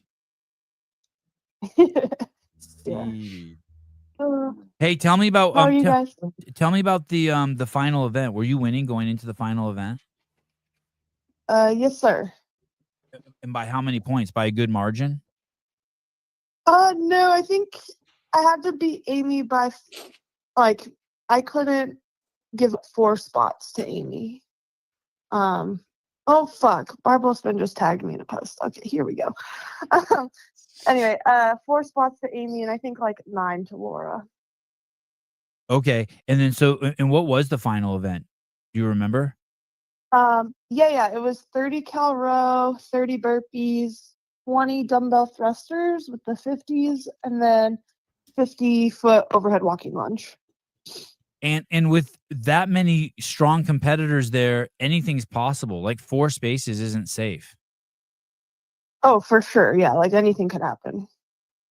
Yeah, that's nuts. And are you already spending the money before the event though? Are you like, okay, 30 grand, I'm gonna pay off my car and No, unfortunately, like I've had events go wrong in the last event a couple times. Like Rogue, I was in podium contention, like I was in 3rd, and then I gave it up on the last event. So like I know that things can happen, and I was just focusing on executing, and we managed to do it.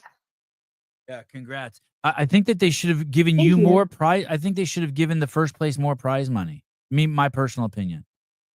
And reduce the prize money for 2nd and 3rd. Yeah, it's easy to say when you win. When you're in 2nd or 3rd, Right. and you wish they shared the love a little bit. Like at the games, I feel like it like last year it dropped off so fast from like 1st to 2nd to 3rd. So like when you're winning, you're like, no, it's good. I like this. But if you are kind of close to the top, but not the top, you want the love shared. Hey, have you haven't qualified for the games yet, have you? No, I haven't. I'm planning on doing NorCal in a couple weeks. Are you and that's and then you did the open? Yep. And you were top 1%? Yeah. So theoretically, you only have 2 more options to go to the games. One is NorCal, and then I guess there's a last chance qualifier. Yeah, I don't know. I feel like there's only 1 or 2 spots in the last chance qualifier. So really, I'm just banking on NorCal. And I guess is kind of a bold move. Yeah, if you don't make it, will you be chill? Like, are you, or will you be devastated? Oh, I would definitely be bummed, but I would do the last chance qualifier. I just like, unless something catastrophic happens, like an injury or like illness or something, like there's no reason why I shouldn't be able to qualify. Like I've gotten top 2 the last 2 semifinals with like, I would say like a more in-depth field than this will be. So. What do you mean, like the one you did last year, or you mean like you've gone back and done the workout? Yeah, Okay. the last 2 years. Like last year I got 2nd, and the year before I got 1st, both at the West like semifinals. So, I mean, if the pattern continues, I should be all right. Yeah. Well, good. Hey, it's gonna be a wild games this year. I feel like that there's a lot of things that will be different. Like it means specifically that with Laura and Tia both not going.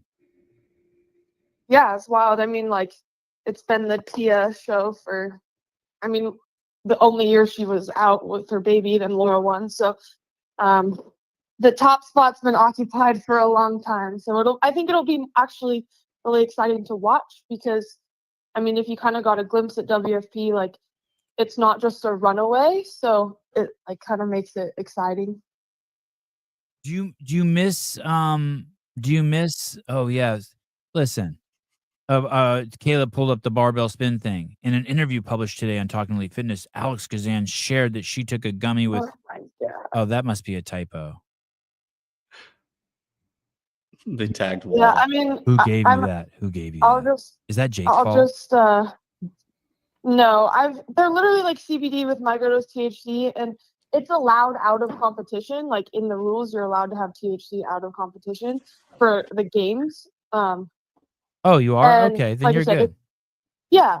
Oh, So you're allowed to outside of the games, and then the only stipulation is like in competition, you're not supposed to have THC. And so like the games and all that, like I don't take them. But it's like I said, it's microdose, and so I kind of forgot and I took one and I was freaking out. And before the drug testing, I went and asked Will and I was like, hey, like, should I be worried? Like I think it's like 2 milligrams of THC for the one gummy. And he's like, no, you're fine. Like I took that out of the in-person section because if you're allowed to all the time, like it doesn't make a difference. I can guarantee you it did not enhance my performance. If anything, it fucked me up. Yeah. Okay, good. All right. Hey, Yeah. So I mean, I don't know. I'm more just nervous now. People are trolls on the internet, so this is about to probably be fun. yeah, it'll be fun. Enjoy it. I'm glad you enjoy it. Enjoy it.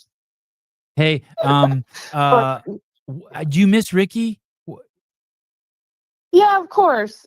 He was so fun to have around, and like, we're still like friendly and everything in the back. Like, I consider him a good friend, but I would be lying if I say I wasn't like bummed he was gone. And how's Kotler doing? How did Kotler do with it all? I know that those are big transitions when big names like that move around and people that you're very close with. I know you guys were all close knit, and now he went over to Proven. Yeah, I think like for Justin, obviously because of the Proven situation right before the games, how like Kiefer had left along with a lot of athletes. I think just that was like another kick to the face, like not necessarily by Ricky, but just in general, like the fact that Proven already took like half of his people and then had to come and get Ricky too. So I think that was like a bummer for him. But I also know that like it kind of makes sense for Ricky, like Tia's in Australia, Shane's in Australia. If you have an invite to train with the best of all time, like it just makes sense. So I think Justin, like, he's obviously really proud of what he's done with Ricky. And like, I think people forget that he really was the one to kind of give him that chance and like go to bat for him every chance that he could.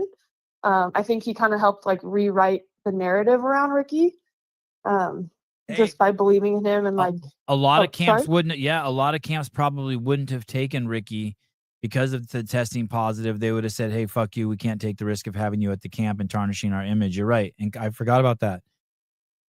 And then Kotler was like, "Hey, bring it, buddy. Let's go."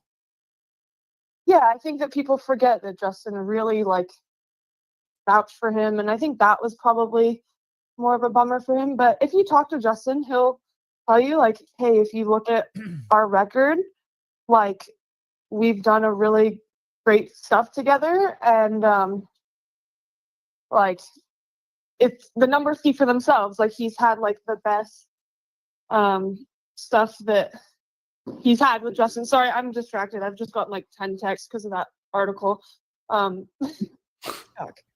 Hey, what are you doing tomorrow? Training. Oh, do you want to come on the show tomorrow? Sure. I would love that. Let me see what's tomorrow. I'm hating myself. I need a positive force like you in my life. Yeah, I'm actually kind of getting like a little overwhelmed. I might cry. I'm gonna go so I can handle this. Okay, don't cry. Everything's fine. You're gonna be fine. Don't cry. Thank you. Okay, just Okay. text me and I can come on tomorrow. Okay, bye. All right. Bye.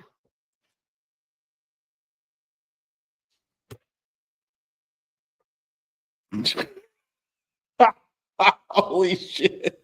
I was fucking loving talking to her, and then she started crying. Now I want to kill myself. I did. Jesus criminy.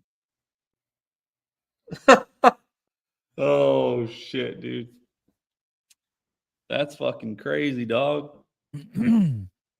Yeah, maybe I think I mean she knows her shit. Yeah, love her. I know. Oh God, you guys are cut from the same cloth, Hattie. Yeah, she's great, isn't she? She got full dirt twirler in her. I love her. What was Alex saying? She was saying that basically you can't have it in season. Yeah, I don't even know what that stipulation is because aren't we in the middle of the season right now? I have no idea. That just see come on, dude. I want to do something of the syndicate. Oh, yes. Yes, please. Yes, please.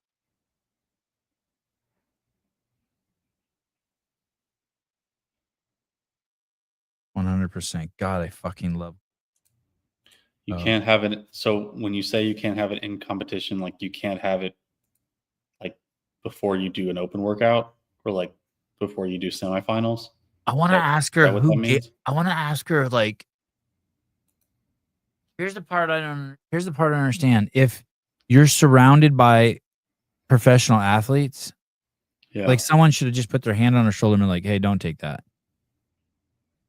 Right? I mean, I just would. I cannot take drugs, period. And I just don't risk it ever. Because I get drug tested, once a month, I swear to God. Oh, because of your job. Because you play with fireworks. I don't play games at all. Hey, dude, I knew a guy. God, I shouldn't tell this story. I knew of a guy. Okay. Who flew helicopters for the army, but also microdosed shrooms. Yeah, I know people like that too. I know of people who are like that as well. But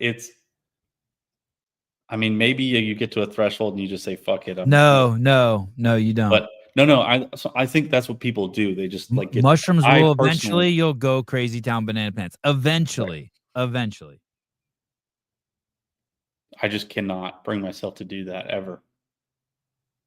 So no smoking a big blunt before your semifinals. Eddie, you could do whatever you want. Yeah. I knew a guy in the Navy. That's fucking crazy, Josh.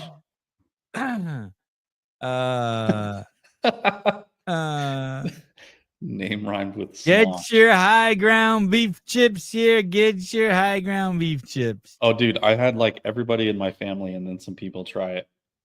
It'll make libtards conservative. Yeah, they love them.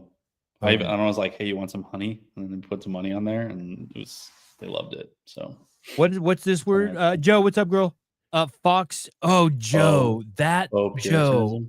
That's the thing, Joe. That tranny you were on that show with the other day, I was watching it. They look like they're from the Munsters, and you look like a pretty girl. What is that on your IG? Yeah, I was kind of tripping about that too. Where is this? This this is crazy, dude. Now, don't get me wrong. I like, I know that there's a lot of like Fox News girls who looks like do crazy makeup, but this shit is crazy, dude. It looks like the Joker. Is that a man or a woman, Joe, that you're on that show? That's a man? Like Suicide Squad Joker. Yeah. Not like Batman Joker. Like I'm talking Jared Leto Joker. Look how normal you look, Joe. Just cruising. Just cruising. Where's Joe's? Oh, you guys have a show together? Ease up on the makeup, girl. Right, for COVID was, well, if you say that, then more people are going to die. So the exact same excuse was used by the left for trans people, especially for trans youth. Well, if you deny it, or if you... I can't believe that voice comes out of you. That's wild. Trans Normal Podcast. That's your podcast? Well, no one's normal who wears that much makeup. Whether it's fucking the weird chicks on Fox News or this girl. Is that a girl or a boy you're with?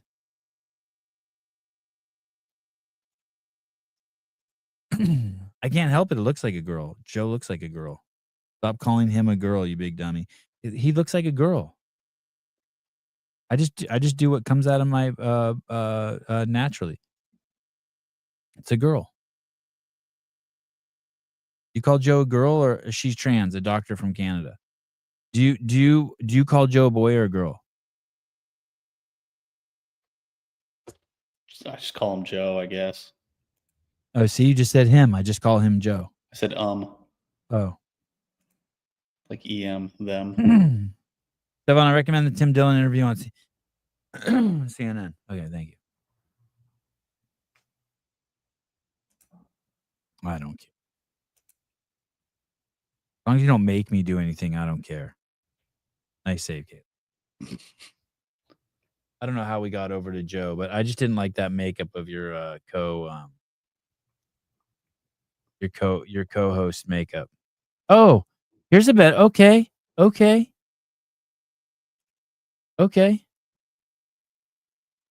This is better. Here we go. Bible school. And it is a classified school. Some aspects. That's what Gazan looked like after she took those THC gummies.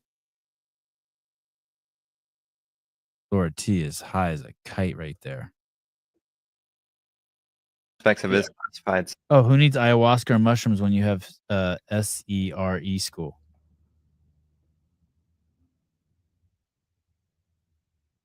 I'm all fucking torn because I don't think you should allow trannies in the army either or the military, but I'm totally think you should let Joe in.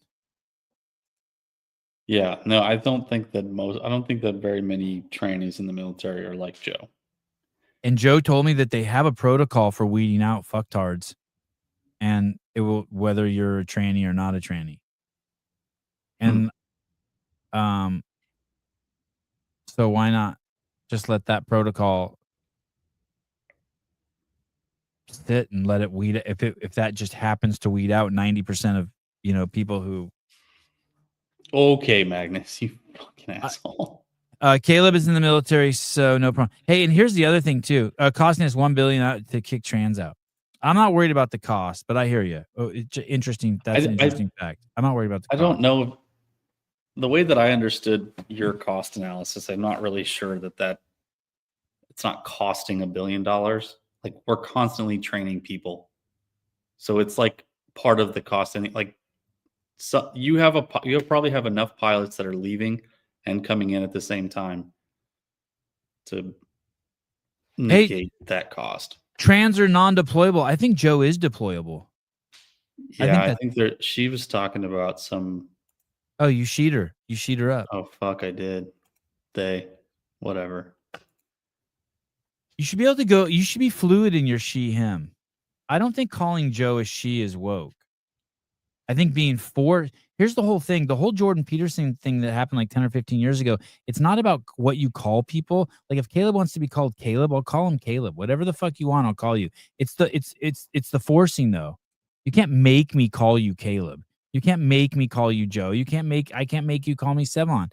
And so in Canada, when you fucking make someone call someone by she, he, they, them, Caleb, Sevon, whatever the fuck, what you're doing is you're doing thought police. And that's what you can't do. That this whole thing has gotten conflated. It doesn't matter. It doesn't matter. It doesn't make me woke or not woke to call Joe a she or a he or whatever. That's where the things get conflated. It's the nice and it's the right thing to do. To call Joe whatever Joe wants to be called, and call me whatever I want to be called. The part that's fucked up is enforcing it. And that's why you don't want the she, fucking, her, him, they, thems in the bios, because those are the kind of people that want to enforce it under the guise of being nice. It's a very fucking nuanced situation. But you don't want thought fucking police, but you don't want to hate trans people because you think that they're fucking woke. It's fucking stupid. You're a fucking idiot and a bigot if you're like that. My state paid for my training, who is paying Virginia back for my flight training. My state paid for my training too, and nobody's paying them back. I could be injured and be out tomorrow. Nobody's going to pay them back for the training. That's the risk that they have to that's what they're taking on when they hire you to do the job. If I get blown up tomorrow, the state, that's just what happens. You're paying them. But what you're saying is an accident. She's saying that this is a choice. But I also don't think you should keep crazy people in the military just to save money. And I do think that if you want to chop off your penis, and I'm not saying Joe does, you're fucking batshit crazy.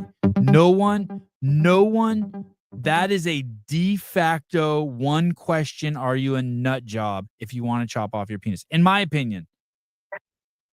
If you want to chop your tits off, if you want to chop off any part of your body besides a fucking shanker that you got from fucking a whore in Thailand, you're fucking crazy. Call her right. I think that's What's happening? That's a litmus test. What's up, dude? Talking about me. What? I heard people were talking about me. Oh, who is this? Spin. Oh. Barry wanted me to call in.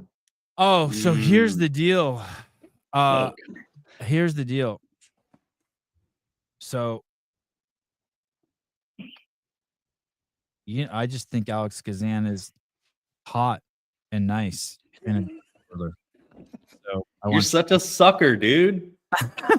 Well, I think she's hot, a dirt twirler, and nice. I mean, she's the triple. I mean, you know what I mean? Like 20 years younger, I'd be fucking 30 years younger. I'd be like, and no Haley, and I'd be all up sniffing Gazan's hair and shit. Her big old rat nest. Fucking owl flies out of that thing.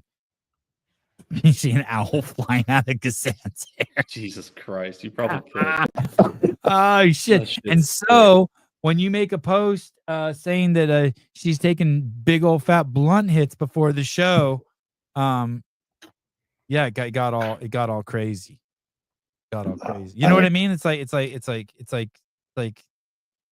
finding out Joe's really a boy.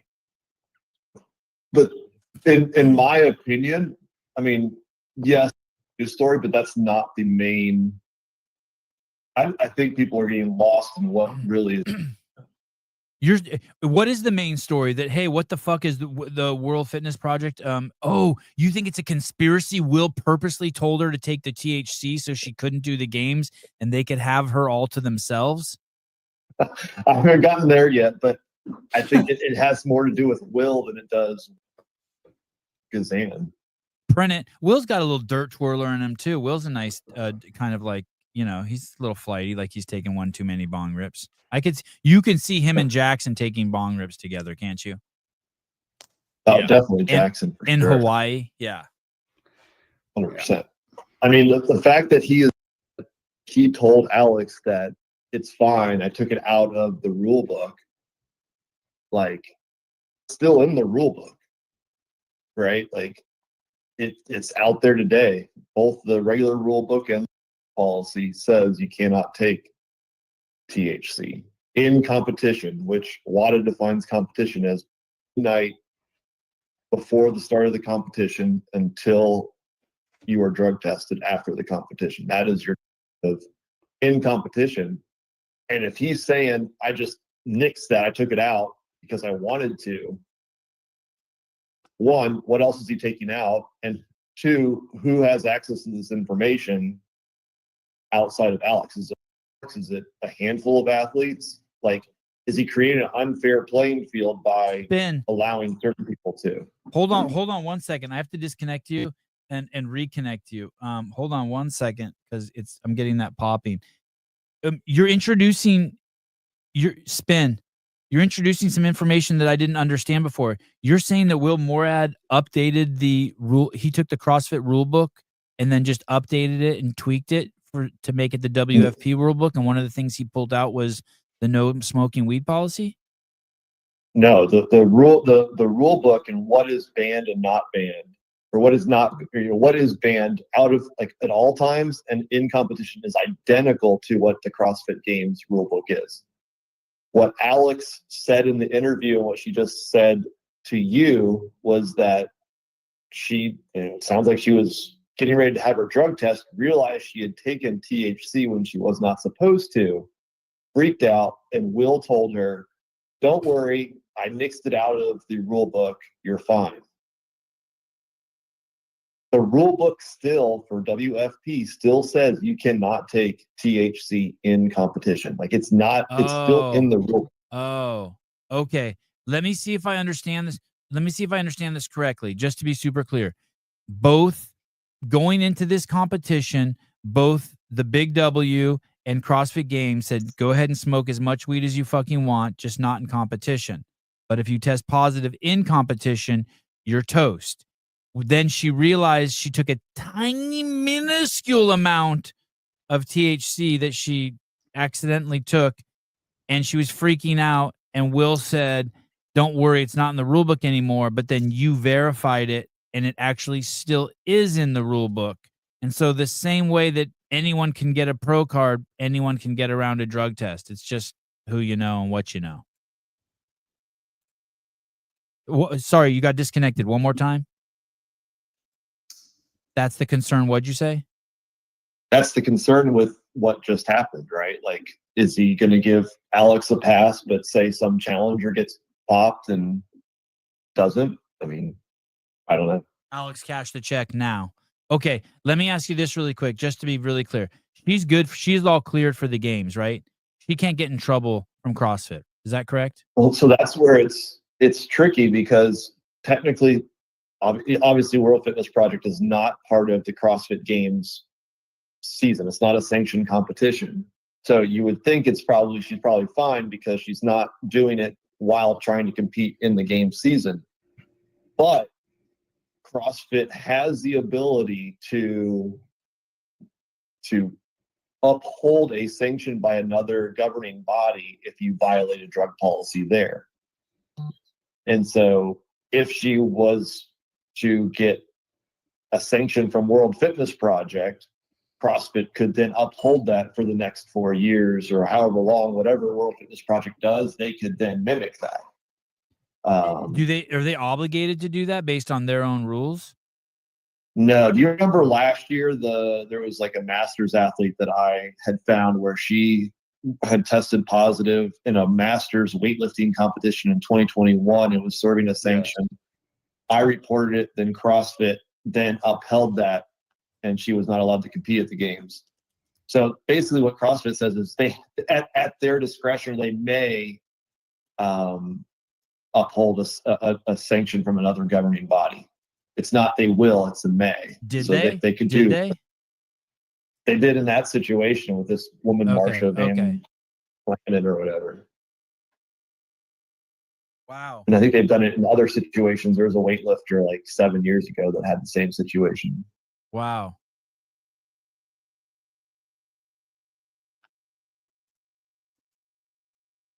So, I mean, we don't, again, I mean, it was a microdose. I have no idea how that translates to a drug test. Hey, my concern is the precedent that they kicked out Hiller for admitting he did steroids without it testing him. That part is really weird. I don't think you can do that. I mean, you can do that. I wouldn't do that. Like if I was running an event and someone said they took steroids, I would test them before I kicked them out because who knows what they're saying is true or not true. You don't know what anyone's saying is true or not true. Someone saying they did steroids is the same as someone saying they didn't do steroids. It's the same fucking thing. Mm-hmm. If you're gonna kick people out for saying they did steroids, then you have to let people stay in who tested positive who said they didn't do it. If you want to be consistent. Oh, you tested me positive for steroids? It's okay. I'm going to tell you I didn't do it. It should carry just as much weight. Yeah. So I don't know. Anyway, but my whole thing is that I just think she's hot, a dirt twirler, and nice. So I'm like completely biased. But what are you gonna do? Yeah. What are you gonna do? Let me see this. Clock. If you're following WADA's rules, you don't need a drug test. Admission is enough for a sanction. Yeah, I guess. And that may be true, Clock. But my point is just if you're going to take someone's word that they're on drugs, it's no different than them saying that they're not on drugs. Like, you should have to do both. It's just not consistent. So, I don't think you can just walk into a police station and say you killed someone and then they just put you away to jail for 30 years. I think even if you can point to the dead body, they still have to prove you did it. Right. You can't just take on a death. Oh, yeah, like Standy. Oh, yeah. Like people are with Brooks burpees because she has a nice ass. Yeah. Yep. I fall in that camp. Yep. I am not perfect. I'm exactly it. I understand. Although if I was to on the hierarchy of things I would allow wiggle room, I would allow more. I mean, hers were definitely not burpees. Like, we can all see that. We don't know if Alex Gazan took a hit off a big blunt. Wow, confessions have put people away without evidence. Thanks for fucking up my story, Joe. All right. Well, is there going to be more reporting? Are you going to talk to Will, Mr. Spin? I don't think Will wants to talk to me.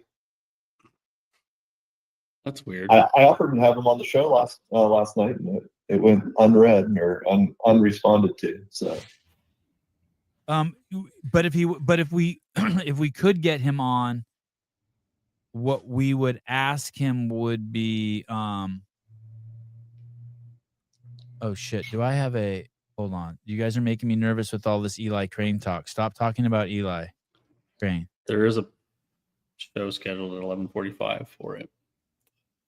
We could do Friday. Awesome. Thank you. Let me see. I'm checking the emails. Thanks. This week, the House is debating a reconciliation bill, and I wanted to flag that they haven't scheduled votes for Thursday yet. I think we will still be good. 1:15 Eastern time. Just realized I said 12:40. Oh, fuck. Hold on. Sorry, Spin. Give me a second. Sorry. I got make sure I'm not fucking the congressman.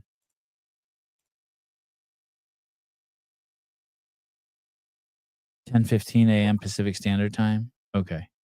Okay, we have time. Hey, so ideally, Spin, basically what would happen would be, well, listen, if Will knew, is that accurate, Spin, that you can take weed out of competition? yes, that is correct. And what does that mean, out of competition? Out of the competition season? Like, once the Open starts, do you have to stop smoking weed until the games? No, the way that WADA defines it, and that's generally how CrossFit has always, they basically use WADA as their guide. It starts at midnight the day before the competition. So in the case of the World Fitness Project, basically Thursday night at midnight before Friday, that's where it's technically in competition until you do your drug test at the end of the competition. So from Thursday night at midnight till Sunday evening, when she did her drug test, that is in competition. If she wants to go right after that and take all the THC she wants, she's totally fine. And she can take it all the way up to the next competition. What about, have you spoken with the Talking Elite Fitness crew? No, why would I do that? I don't know, maybe to ask them if they talked about that further with her, or if that, I'm curious if when she said it, if they caught it, because they don't do their show live, right? They just nodded and then kept going. Yeah, I'm wondering if they caught it and were like, ooh, maybe we should cut that part out to protect Alex. Hey, this is what happens when you're a professional sport. People listen and give a fuck and cover shit. By the way, just so you know, anyone who says that, like, Spin's a hater, I'm a hater, Hiller's a hater, like, nope, not haters, just the only people covering it like a professional sport. The only people saying Lazar's name over and over. The only people fucking giving it any attention. The only people doing I'm it. not saying I agree with the rule. What'd you I'm say? just saying that's what. I'm not saying I agree with the rule. I'm saying that's just what the rule is. Yeah, you're just reporting it. Yeah. All right. Well, this will be interesting to see this. And basically what we could end up finding out is that CrossFit may not do anything, just like the KO Layman. Like Curtis. I'm not sure they have to. Like this might pop on Curtis Bowler's radar, and he's like, "There's no action that's needed." Yeah, I mean, if I'm CrossFit right now, I don't do anything at this moment because she's not in a CrossFit competition. It's not in competition for CrossFit. What gets tricky is if she is above the WADA threshold, which you read CM Dancer's comment, he's saying you have to take a ton to get before you would pop. I don't know if that's true or not. But if she is and they end up giving a sanction, then it's up to CrossFit to figure out how do they handle it. But also Will said that he's going to scrape it off their rules. Yeah, that's right. That's my biggest issue right now with all of this. Does the Big W have a Curtis Bowler? Do they have a drug person? I have no idea who's managing that. You would think that would be even more important than a safety person. To be honest, because all the athletes call Curtis regularly. He gets calls all the time. Hey, can I take this? Can I take this? Can I take this? Yeah, I don't know if they have anybody like that. Our token black guy says that she took 2 milligrams. She's fine. All right.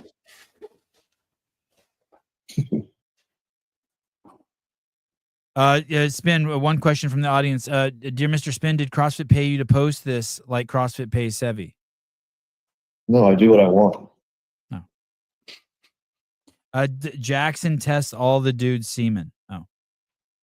Christian. That tracks. All right. All right. Thank you for calling in. Thank you for all your hard have a work. good one. All right. Bye. Yep. All right. So I just want to thank Jesus Christ, my Lord and Savior, for bringing me Caleb and Alex Gazan drama and Mr. Spin. And sounds like Toyota says they're only going to charge me $1,400. They found nothing wrong with my car. Jesus Christ. I just want to say thank you. If anyone needs testimonials of how I have to go. I need to call Sousa too and find out. I really don't want to do another show. Hello? Hi. Hi. What a crazy phone number you have. I know, right? Don't give it out. I won't. It's a cool number. How are you? Jenny from Hi. Dance Updates. The only thing keeping the CrossFit space alive. Now that Andrew Hiller, do you know Andrew retired? No, he did not. Hasn't put out a video in a few days. He retired. He's done. No. You heard it not here first. He possible. retired. Let the rumors spread. No, he's on a mission somewhere, I feel like. Matt Burns, Dense Hammers. Dance Hammers, they're here. To me, this sounds like Will did this in order to protect the Big W. Like not thinking of Gazan in this situation because it wouldn't look good if their first tour event winner pops for something. So he's like, okay, we'll just take it out of this test. Because when I look at spins, it's clear that's in there in their rule book. Well, for sure, whether Or am I whether what you're saying is true or not, it would be stupid for them not to at least think about it, right? This is your first event. Right. Yeah. So I don't think it's paranoid or crazy what you're saying. I don't know if it's true, but for sure, Will has to be like, okay, so now we're the lady who won. He actually told her it was okay. She took it, right? Yeah. So That's how I understand it anyway. yeah. You can't. Well, I you hope really Alex shouldn't comes be. back. You really shouldn't like. No one. If you asked Dave that question, he would never answer that question. He would refer you to their specialist, who is Curtis Bowler. Yes. Yeah. Because CrossFit Games is a professional event, and the Big W is not a professional event. It's an event with a laminator, and I'm not that laminates professional pro cards. I'm not saying that to be a dick. It's just the truth. Yeah. And she says that in that clip. I don't know if you guys watched the clip yet on Barbell Spin's post. Like she says, Will told me. Yeah. So that's interesting. She said that he mixed it. Yeah. I hope she comes back on so that she can. And I hope she's not upset because I don't think she should be upset. Well, she's just. Well, you know what's crazy? It was the only good thing. The only good thing about that we just saw that is I wasn't sure how much she cared about going to the games, right?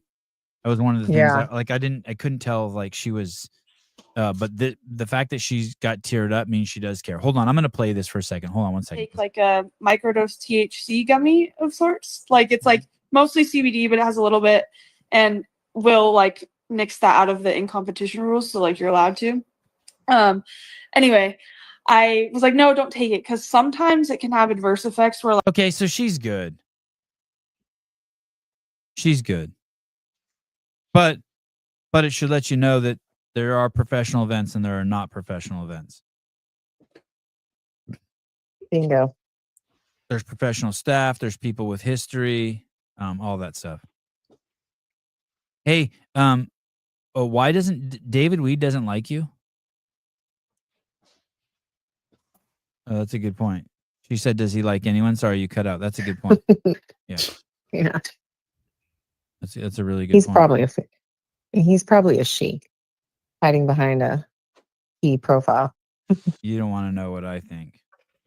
Yeah. Oh boy. Okay, I'm gonna go back to work. I'm editing a video. Have fun. All right, thank you. Bye. Okay, bye. Goodbye.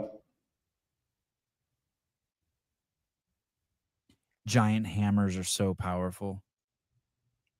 As long as they're nice. I just feel the power that they have. I see the power that they have. I wonder what I wonder if this is going to happen. Should I wonder if I should email this guy? I just want to wait and have just a regular show with Eli. I just want to hang out with him and talk to him. Let me see. Mr. What's Matt? Oh.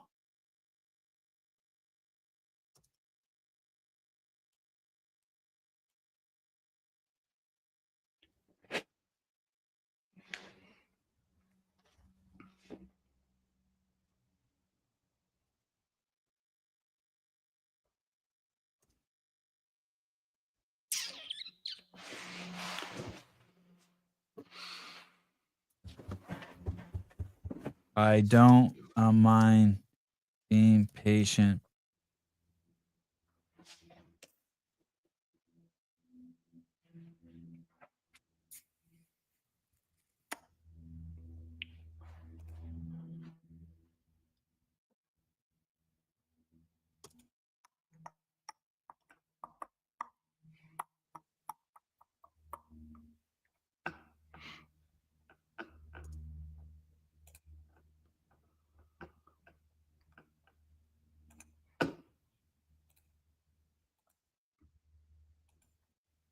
Okay, so this is what I said. Excited to chop it. Hey Matt, excited to chop it up with Eli. What are the chances I could have him on for a full show sometime? Question mark. I don't mind being patient. Eli's such a great conversationalist, and my audience loves him. Sevon. Maybe I should. Maybe that's just going to add confusion. Am I going to have him on today or not? What the fuck is going on? I guess I just wait. I really just want to walk to the Toyota dealership too. Let me see. Let me just call Sousa really quick and see what Sousa thinks is going to happen. Yeah, what are the odds this guy doesn't show up again? I just don't want to piss this dude off either. I don't want him to like rush and like do like be like, hey, here I am for 10 minutes. What the fuck do you want? You know what I mean?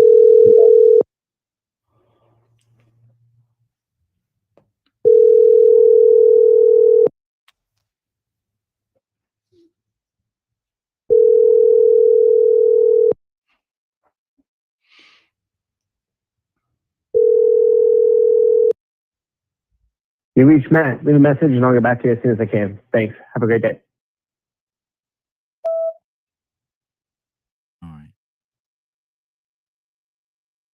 All right, wild show today.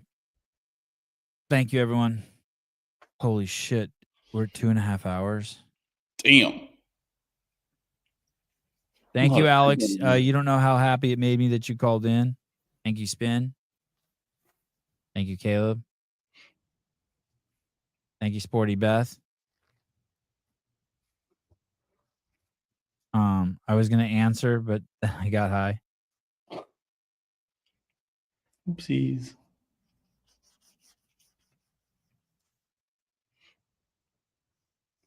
This show reminded me of the good old days. Yeah. Wait, you mean like 2 months ago? Awkward.